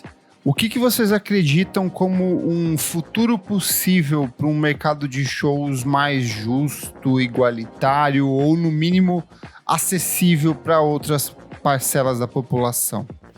Sinceramente, eu não vejo muito futuro se a gente não parar de tratar a cultura como algo do dia a dia, assim. Enquanto a gente tratar a cultura como mercadoria, meio que fudeu, assim, tipo... Eu entendo que as contas têm que se pagar e tudo mais, mas... Sei lá, tipo, grandes produtoras querem ganhar grandes dinheiros, né? E aí meio que inviabiliza as coisas serem baratas e rolarem normal. Acho que a gente vai depender muito de iniciativas, como o Kleber falou, da Baticu lá, da Nova Fair, que são coisas voltadas talvez a um público específico e a acessos específicos também. Eu não sei se isso se espalha pra grande massa, assim. Acho difícil. Eu acho também que tem que vir um pouco do público, assim, das pessoas estarem dispostas cobrar, a conhecerem. Né? Não, e conhecerem também novos artistas, não ficarem só ouvindo as mesmas coisas, porque daí também tem isso, assim, do mainstream. Isso tá muito. Eu vejo. De assim, criar uma né? circulação Não sei se eu- diferente também, né? Isso, exato. De tipo assim, as pessoas pensarem em ouvir novos artistas, porque com isso talvez ajude a nivelar um pouco, de alguma maneira, os valores. Porque demanda, né? Procura e demanda. Então, tipo assim, se todo mundo só ouvir, sei lá. Não Coldplay. tem nada. Exato. Os caras vão continuar metendo 10 shows e fazendo ingresso a R$700 e vambora. Foo Fighters, beleza. Assim, é uma visão meio romântica minha, mas é a única coisa que eu penso, assim, do público também começar a investir o seu tempo em outros artistas, porque assim você também compra, sei lá, ingresso do Polar a R$30 num lugar e vai ser um puta show foda, entendeu? Sim. Eu penso muito numa questão de, por exemplo, Bolsa Família e no quanto ele de fato transforma a vida das pessoas. Eu acho que a partir do momento que a gente está dentro de uma lógica capitalista, as pessoas precisam de dinheiro. Então eu acredito muito numa questão de renda universal e numa questão de renda universal com acesso à cultura. Há muito tempo se fala sobre uma criação do Bolsa Cultura. Existem já cartões, existem programas em determinados estados que proporcionam isso, dão descontos para você ter acesso a livros, dão descontos, acesso a shows e outras coisas. O próprio sistema SESC tem vários elementos que beneficiam isso, mas eu acho que uma interferência direta do governo de proporcionar esse tipo de acesso, para mim seria fantástico. Não acho que resolve, eu acho que ainda é dentro de uma lógica do lucro da arte como ferramenta de lucro, mas eu acho que pelo menos levaria um público a ter um pouco mais de comodidade e a possibilidade de ir para um festival e não só assistir o show, mas também de não passar sede, de não passar fome, de poder se alimentar e de poder curtir esse festival de maneira geral.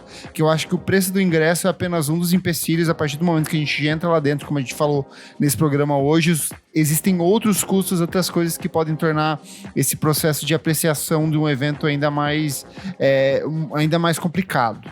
A gente citou aqui no início do programa a matéria da Valor Invest, que se chama Filas Longas, Comida Cara, Ingressos Salgados e Dívidas. O custo alto de ir a shows no Brasil, que é a matéria da Beatriz Pacheco e da Carla Matsue. Eu recomendo para quem está nos ouvindo que leia essa matéria. Tem uma outra discussão que elas trazem lá dentro que a gente ainda nem chegou aqui, que é a questão do endividamento. Criminosa! Que é o fato de que muitas instituições financeiras, bancos, financiam e apoiam esses festivais e incentivam que a gente use o cartão, que a gente use o limite de crédito, que a gente use o limite do cheque especial. Isso gera um endividamento das pessoas. Porque você fica com esse fomo de que você quer o festival, aí você pede mais limite, você usa esse limite. Como você lida com tudo isso? Elas discutem um pouco essa questão, acho que é uma questão que rende um outro debate muito interessante, mas acho que é importante a gente estar atento a essas questões. Eu acho que volta um pouco também, amigo, do que eu tava falando na questão de que música, mais uma vez, envolve sentimento e envolve sentimento de gente muito jovem que não tem noção financeira das coisas e que acaba se endividando para justamente ter um mínimo de acesso ou de proximidade com esse artista que ele gosta tanto. Bora viver, né? A gente quer viver e depois a gente vê como paga as contas. O mundo tá acabando mesmo, É então isso, bora em show antes que acabe, é isso aí. Complicado. Eu acho que são questões complicadas e são debates que não se encerram aqui. Eu acho que são coisas que a gente vai cada vez mais discutir, porque a gente está pensando num universo em que a quantidade de eventos está aumentando, os valores estão cada vez mais absurdos e o nosso limite de crédito cada vez menor. Então, acho que todas essas coisas são pontos a serem pensados. Eu acho que esse episódio é só o início desse debate. Então, acho que é interessante que vocês usem as nossas redes sociais. Vocês podem ir lá no @podcast VFSM. Vocês também podem, nas perguntas que o Kleber deixa no Spotify, e vocês deixam a opinião de vocês falando como tem sido a experiência de vocês com esses eventos, como vocês têm se organizado, se vocês estão fazendo o curso da Nath Finanças, como tá a vida financeira, como dar conta de em todos esses eventos, como não sofrer com FOMO, muitas questões. Vocês podem hablar nas nossas redes. É isto. Boa! Vamos pro próximo bloco do programa. Não paro de ouvir.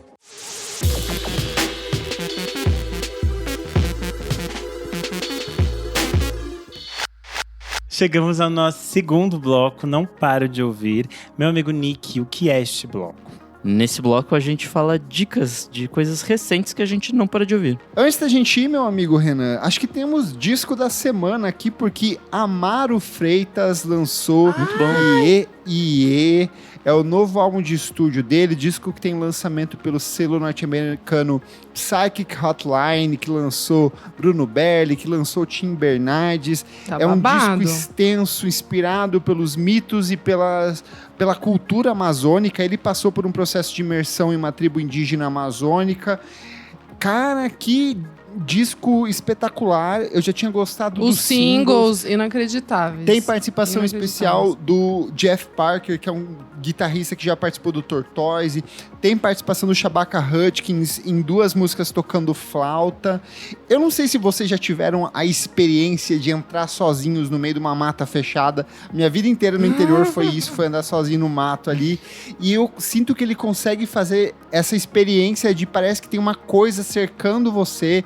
Os sons das naturezas, os instrumentos emulam, parece que você está andando no cascalho, no chão. Tem flautas que parecem pássaros. Que disco absurdo, assim, absurdo. É um disco que toma seu tempo, assim. Acho que você precisa estar bem ligado nesse disco, assim. Acho que não é uma Você audição... precisa se desconectar do TikTok, né, Nick, de vez em quando. E dar um play numa canção. Tem aqueles discos que você só põe e, sei lá, você fica no Paisagem. computador fazendo qualquer coisa, assim. Tipo, esse não. Acho que esse é um desses discos que você tem que parar e prestar atenção, assim. Tipo, Jogando videogame, né? pra de fato você ter essa imersão que o Kleber falou, acho que necessita uma atenção, assim. Mas ele é muito bom, ele te recompensa a cada minuto, assim, que você tá... E esteticamente prestando falando, o que é o ensaio fotográfico desse disco? Vai tomar no Bonito, cu ele com bonito aquelas demais. trancinhas, com os Absurdo. apliques, com a roupa, a escolha da textura da fotografia, a imagem de Tudo capa é dele muito imersa bonito. embaixo da Tudo é água, muito bonito. a água escura como a água do Rio Amazonas. Nossa, a gente vai tomar banho, que disco bonito, que coisa absurda. E o álbum anterior, o Sankofa, já era muito bom, muito refinado, e nesse parece que ele vai além, assim. E ele saiu no The New York Times, né? Ele tá podre de chique. Ele tá chique. Enfim, eu acho que ele é um dos grandes artistas que a gente tem atualmente dessa nova geração. Ele é um artista complexo, interessante. Eu acho que sempre Amaro Freitas sempre pede o nosso tempo e merece o nosso tempo. Então, saia do TikTok, desliga o videogame. É isso. Vamos lá. Meu amigo Nick Silva, que trazes de dicas na sua sacola indie? Bom, a Jenny Payne, que é uma das vocalistas do Tops, ela tá começando uma carreira solo e ela lançou essa semana uma faixa que chama Wear You Out. Essa faixa é o segundo single do primeiro EP dela, que chama Surfacing, e vai ser lançado no dia 4 de maio. É bem essa carinha de Tops mesmo, a vozinha dela é maravilhosa, bem doce, muito boa. Minha segunda dica também pra quem gosta dessa coisa um pouco mais indie pop, que é uma banda que eu já trouxe aqui há um bom tempo atrás, chamado Fan Club Wallet, escrito tudo junto. Eles lançaram essa semana uma faixa chamada Easy, muito boa. E também vai fazer parte do próximo EP deles, que chama Our Bodies Paint Traffic Lines, que vai ser lançado agora no final do mês, no dia 29 de março. Fiquem atentos que é muito boa essa bandinha. Minha próxima dica é o Shabaka Hutchins com End of Innocence. Kleber eu não tava sabendo que ia rolar isso. O Kleber me mandou no meio da tarde o link falando, escuta isso aqui. E é maravilhoso, assim, tipo... Pra quem não sabe, o Shabaka Hutchins é o grande cara aí do jazz londrino, do jazz UK, né? Tipo, ele participou já do Sons of Kemet, do Comets Coming, mais de uma porrada de outras bandas, assim. Enfim, ele é um cara muito seminal dentro de todo esse rolê do jazz UK. E ele finalmente vai lançar o primeiro disco solo dele. Ele já lançou um EP em 2022 que chama African Culture, mas agora ele vai lançar o primeiro disco inteiramente solo, apesar de ter gente pra caralho Perceive Its participando. Beauty, Acknowledge Its Grace, que sai no dia 12/4 pelo selo Impulse, e tem entre os convidados Andrew 3000, Muzzy Sumney, Esperança Spalding, Floating Points, Larage e outros nomes incríveis Bravo. da música Saul internacional. Williams, puta, vai ser fudido Bravo. esse disco, assim. E o legal é que, tipo, essa primeira faixa ele tá tocando flauta, então, tipo, é uma coisa também um pouco diferente do que ele faz normalmente. Minha próxima dica é Tuyo com Paisagem, musiquinha Muito nova, boa, muito boa, excelente. meio eletrônica, meio R&B das antigas, Fundinho de música pop. tem participação da Lua Luna, maravilhosíssima. Minha próxima dica também é um feat, que é a Papisa com a Luísa Lian, que lançaram o Ai, ótimo. Amor Delírio. Além disso tudo, ainda tem a produção do Tágua Tágua. É bem carinha de Tágua Tágua essa faixa, assim, tipo, os Isso é um clipe tão bonito. Isso. Puta, sim. O Dirigido clipe pelo é Moluscos. do Molusco, é. Muito bom. E aí, pra finalizar aqui, mais 2 disquinhos. A primeira é o Faya Webster com Underdressed at the Symphony. É aquela com o rapper? Não. Não, é Não. o É o disco disco. todo. É o É o disco. disco? Ah, saiu não o disco, acredito. eu nem vi. Ela Sim. lança muito Ela lançou o Lego single. Ring com o Lil Yachty. Isso, Mas eu gostei. Faz algumas semaninhas já. Não, eu tô meio desatualizada. Essa é boa. A gente vê o Miga, a gente sabe. Eu tive uma Obrigado, coisa obrigado, meio... Que eu tive com o último disco do Whitney, de achar muito modernoso. Mas aí, conforme eu fui ouvindo, eu fui gostando Ai, mais conservador. e mais, assim, então... Eu sou o Nick conservador brasileiro e estou com Bolsonaro. Mas enfim, é lindíssimo, assim, tipo, a mulher não erra, né? Então, But Not Kiss, que foi uma das músicas que tava na minha lista de melhores faixas do ano passado, tá nesse disco. É muito bom. E meu último disquinho de hoje é o Yard Act com Where's My Utopia. Pra quem gosta de... Puta, maravilhoso. Pra quem gosta de post-punk, só vai dar o play, porque é muito bom. E é isso. Isadora, qual é a sua dica da semana? Gente, eu não tive tempo, pois eu ainda estou muito focada nos rolês do meu trabalho aqui. Trabalhadeira. Mas tem uma dica que eu achei legal aqui, que eu quero passar pra vocês, que é recente, que é a trilha sonora do Priscila, o filme da Sofia Coppola, que saiu agora até em vinil. Caras, é muito bonita a trilha desse filme. Faz total sentido ao longo das cenas, assim, tipo... É muito chique. Quem fez, né, o Phoenix, o Thomas Mars é casado com a Sofia Coppola. Enfim, aquela coisinha que a gente já sabe. Mas eu destaco aqui, tipo, um dos momentos que eu mais falei... Puta, meu, eles são muito foda mesmo, não tem jeito. É quando toca Crimson and Clover, do Tommy James and the Shondells. Que tem cover da Joan Jett, tem cover da Pom Pom Squad, que é mais recente. Eu amo essa música muito. Aí tem Porsches, tem Sons of Raphael. Tem um monte de coisa legal nessa trilha. Alice Coltrane. Tem vários babados bem interessantes. Eu super indico, pois eu sou uma filha, né, de Sofia Coppola. Não tem jeito, é minha mãe. Boa. Bom, você quer que eu fure a fila, Kleber, antes de você? Porque você sempre traz a sua sacola recheadinha, né? Então eu vou furar. A coisa que eu mais também escutei... traz a sua sacola recheada de mousse. Não. A coisa que eu mais escutei nesses últimos dias foi o novo single do Bruno Berli, que é Dizer Adeus. Lindo, lindo. Eu achei verdade, saiu essa muito semana. lindo. Lindo. O Bruno Berli tá preparando o seu novo álbum, No Reino dos Afetos. Vem aí. No Reino dos Afetos Dois. 2. Isso, No Reino dos Afetos 2. E é muito absurdo, assim, eu acho que a forma como ele consegue fazer essa coisa de ter essas canções muito delicadas, muito bonitas, e esse casamento que ele faz com as batidas que o Batata Boy cria, a forma como nessa música ele se utiliza do autotune de uma forma muito interessante. Então eu achei muito linda essa Dizer Adeus. A gente já tinha citado Tirulirulê, que é a outra música que tinha lançado anteriormente. Enfim, estou bem curioso por No Reino dos Afetos 2. Gosto muito quando ele canta pra dizer adeus, pra dizer jamais. Com o autotune torando, né? Ai, Bafa. Jesus. Quem lançou single também foi a Silvia Machete, que se uniu com a Maria Luísa Jobim. Elas gravaram uma faixa do Tom Jobim que é Two Kites. Achei bem bonitinha. Quem lançou o novo single foi o do português Fado Bicha, que eu já recomendei aqui anteriormente. Em Portugal, eles estão passando por um processo de eleição que vai acontecer agora no início de março. E eles estão com uma coisa, tipo, bem complexa com a extrema-direita, o avanço, todas essas coisas que a gente vive bastante aqui. E aí eles lançaram uma faixa chamada Dar de Beber a Desventura. E eu achei muito interessante porque tem as perspectivas do fado, que é um trabalho que eles fazem amplo, mas aí conecta com umas coisas de música eletrônica, que era algo que eles já vinham explorando, e fica bem interessante. Então, gostei bastante deste single. E de disco, o Dua Balsa lançou seu primeiro disco cheio, que se chama A Semana Passou Parecendo um Mês. Foi lançado pelo selo Bolo de Rolo, que é um braço do selo Rocambole. E eu gosto bastante da Balsa, eu gosto da forma como eles se conectam com a música pop.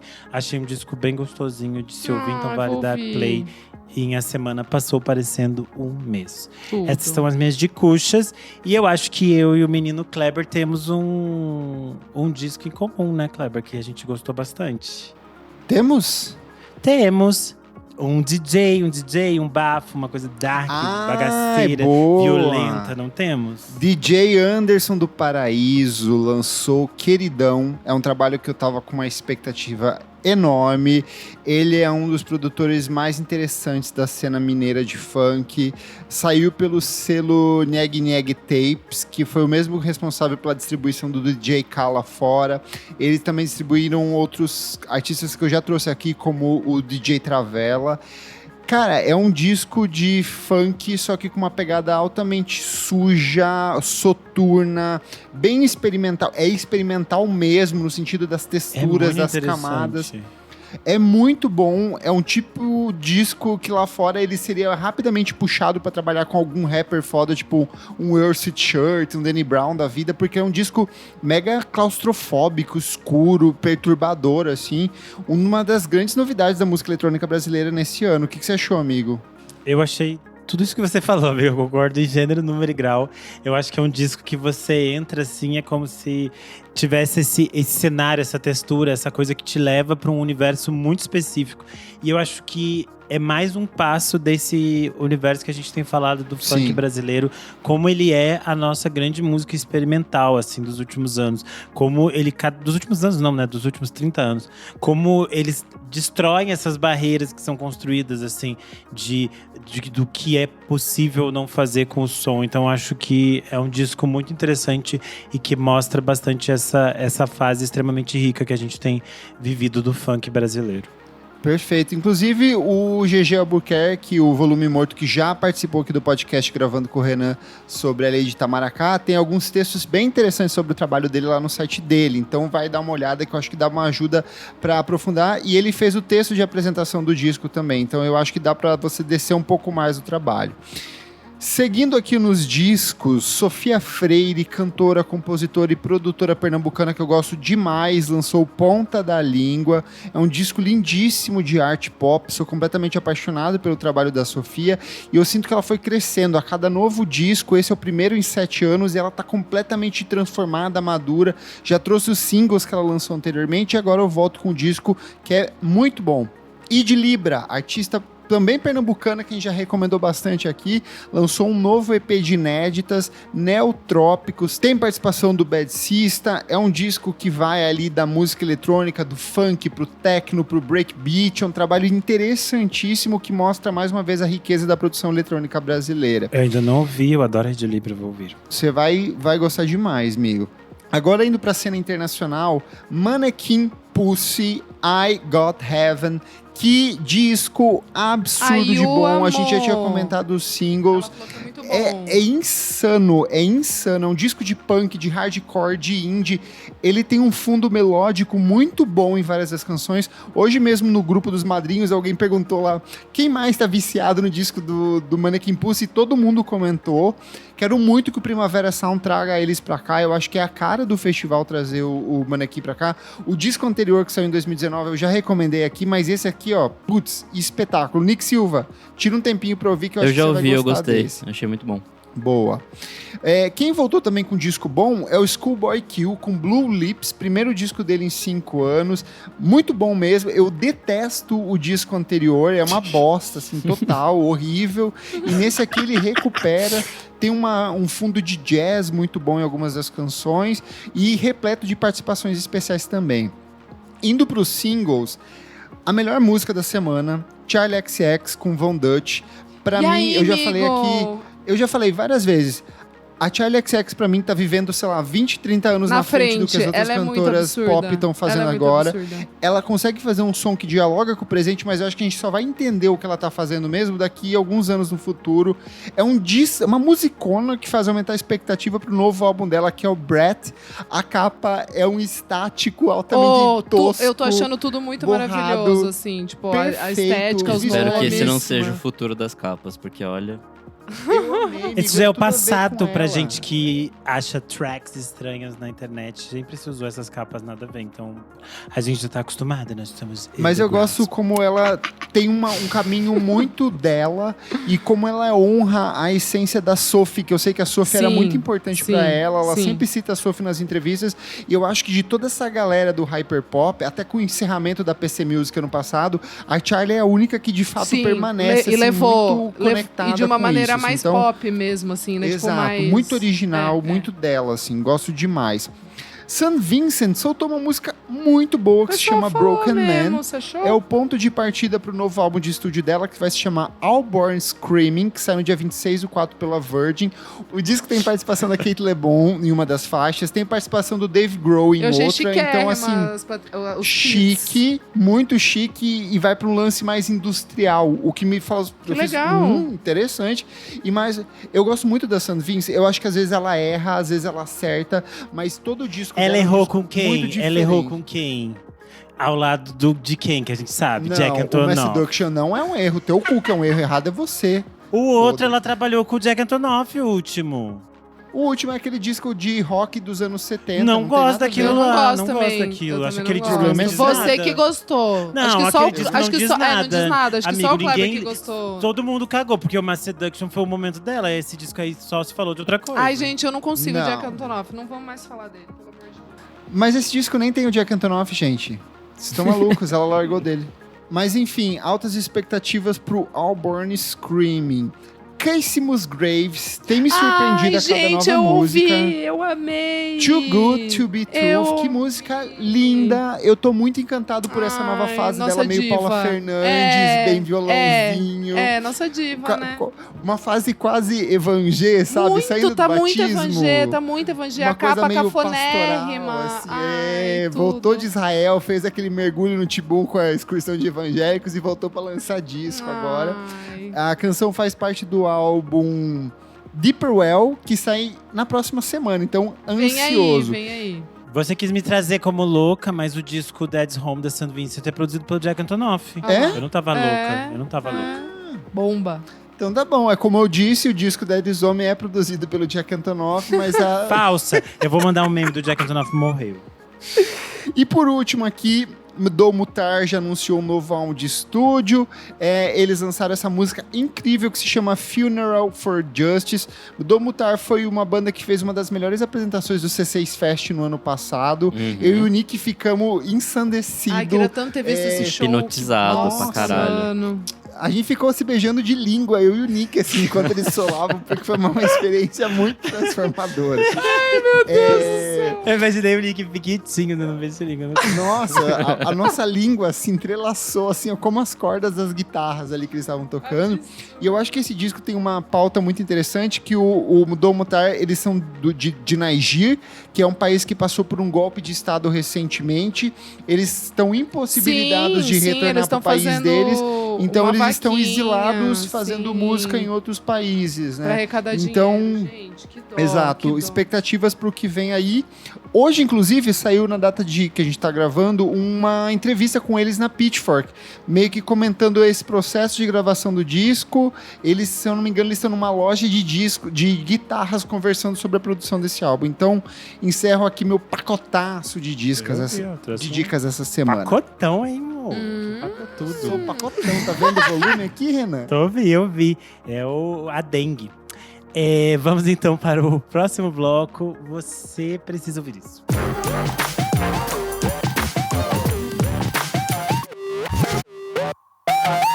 Chegamos no nosso terceiro e último bloco. Você precisa ouvir isso. Isadora, que bloco é esse? Ah, meu amigo, nesse bloco a gente traz dicas aleatórias, qualquer coisa, e não me pergunte agora, porque eu vou caçar aqui agora uma dica. Kleber Fak, qual a sua dica? Vamos lá. Eu organizei do pior para o melhor álbum toda a discografia do maravilhoso Beatle George Harrison. Ai, então, chiquérrimo você, se você sério. ainda não está familiarizado com a obra desse músico, que para mim tem a melhor discografia de um Beatle em carreira solo, Com para mim ele bate certeza. fácil o John Lennon e o Paulinho ali fácil. É uma discografia tecnicamente curta, mas com obras interessantíssimas. Ele vai para um disco de música eletrônica, para disco de soft rock, para disco de rock psicodélico, Pra de disco coisa de quase cover gospel. de Ana Júlia.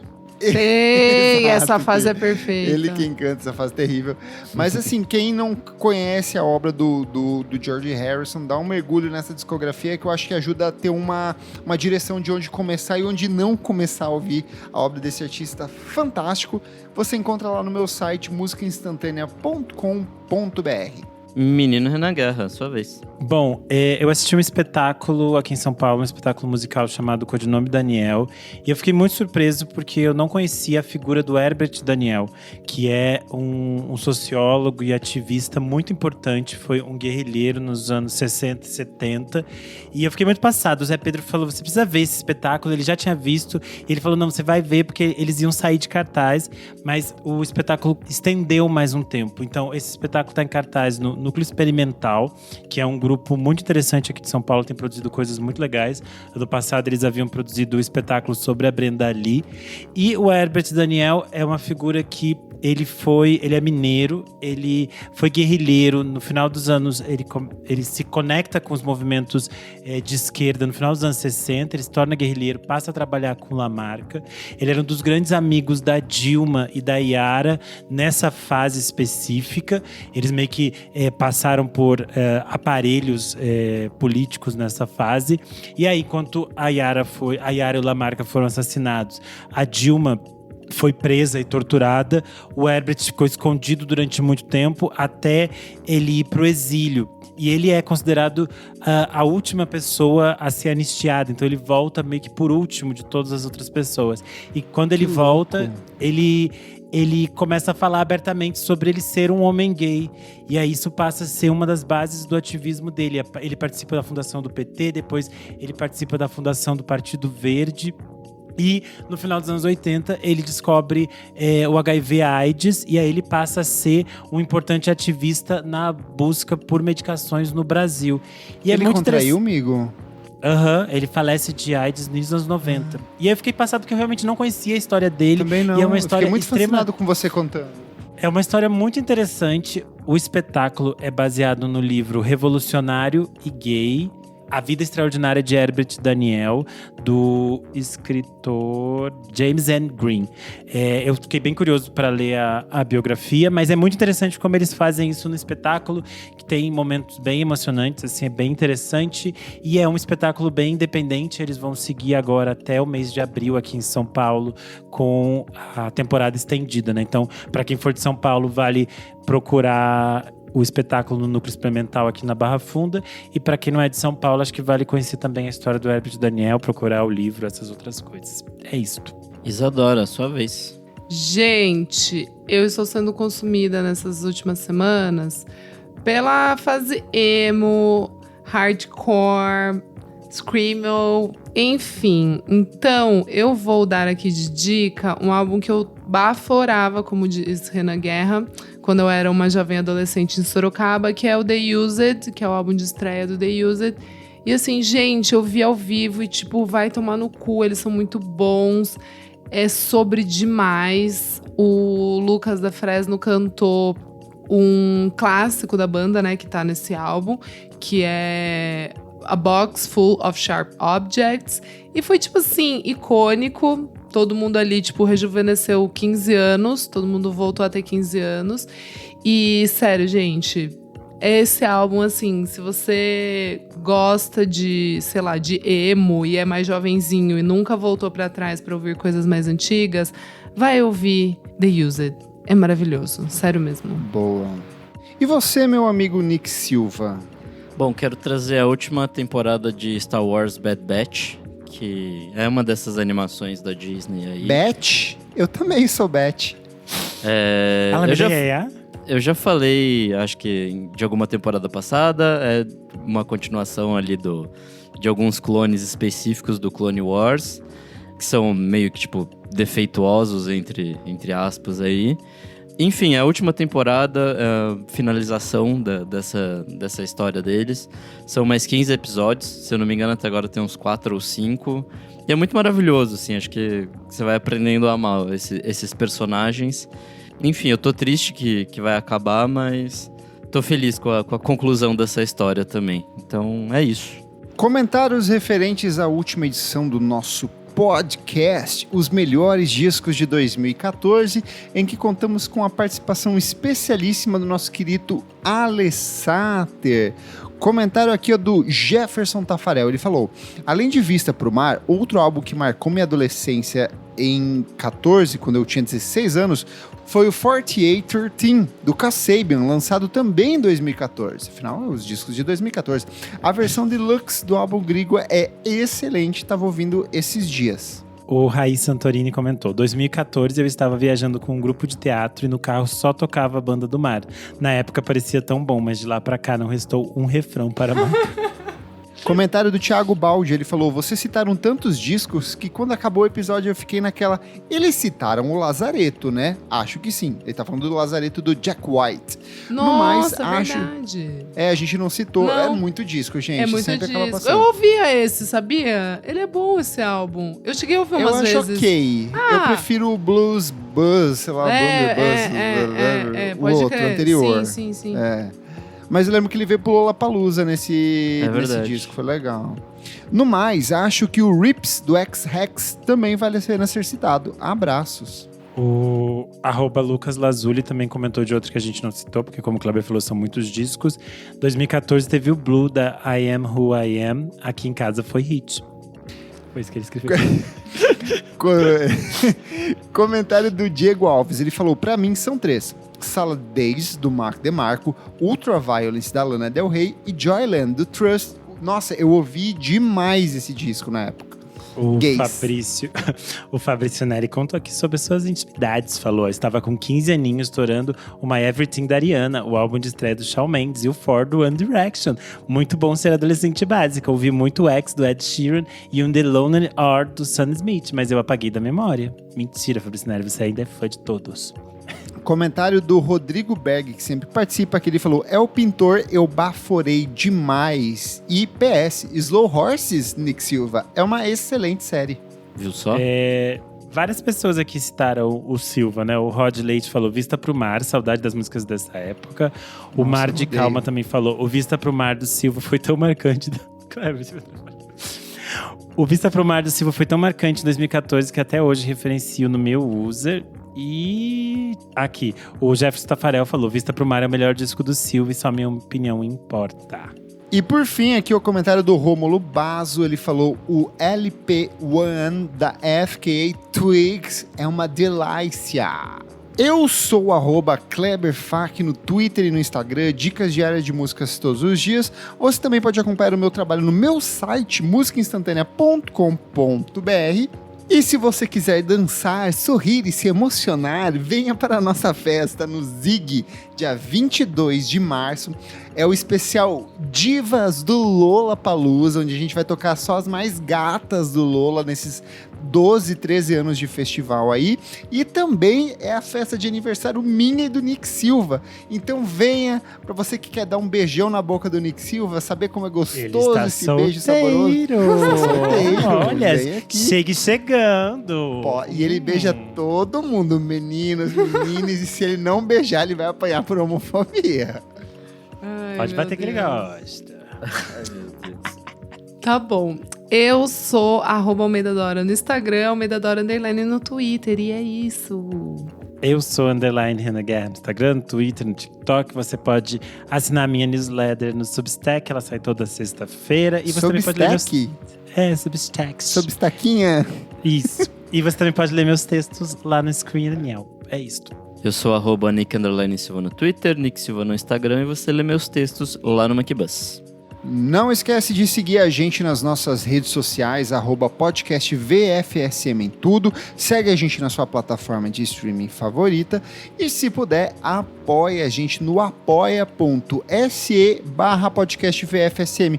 A partir de R$5 por mês, você tem acesso a programas com muita antecedência, participa do nosso grupo exclusivo e especial para assinantes e participa aqui das gravações ao vivo, onde você ouve todas as fofocas, como o Jefferson Kozenieski, o Gabriel Benevides, o Fabrício Neri, o Regis Valença, o Luiz Ricardo Melo, Leonel Moura, Tuane Malman, Valmor Viana, Miriam Marinho, Beatruzes, Maria Lua, Leonel Moura, e é isso aí, todos eles que já estão transferindo as suas assinaturas para o apoia.se/podcastvfsm.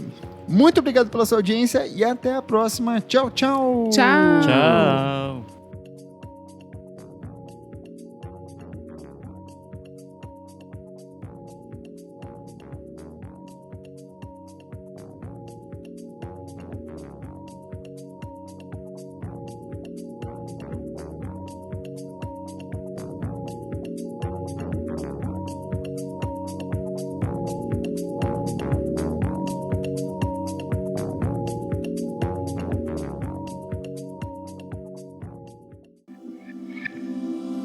Esse podcast foi editado por Nick Silva.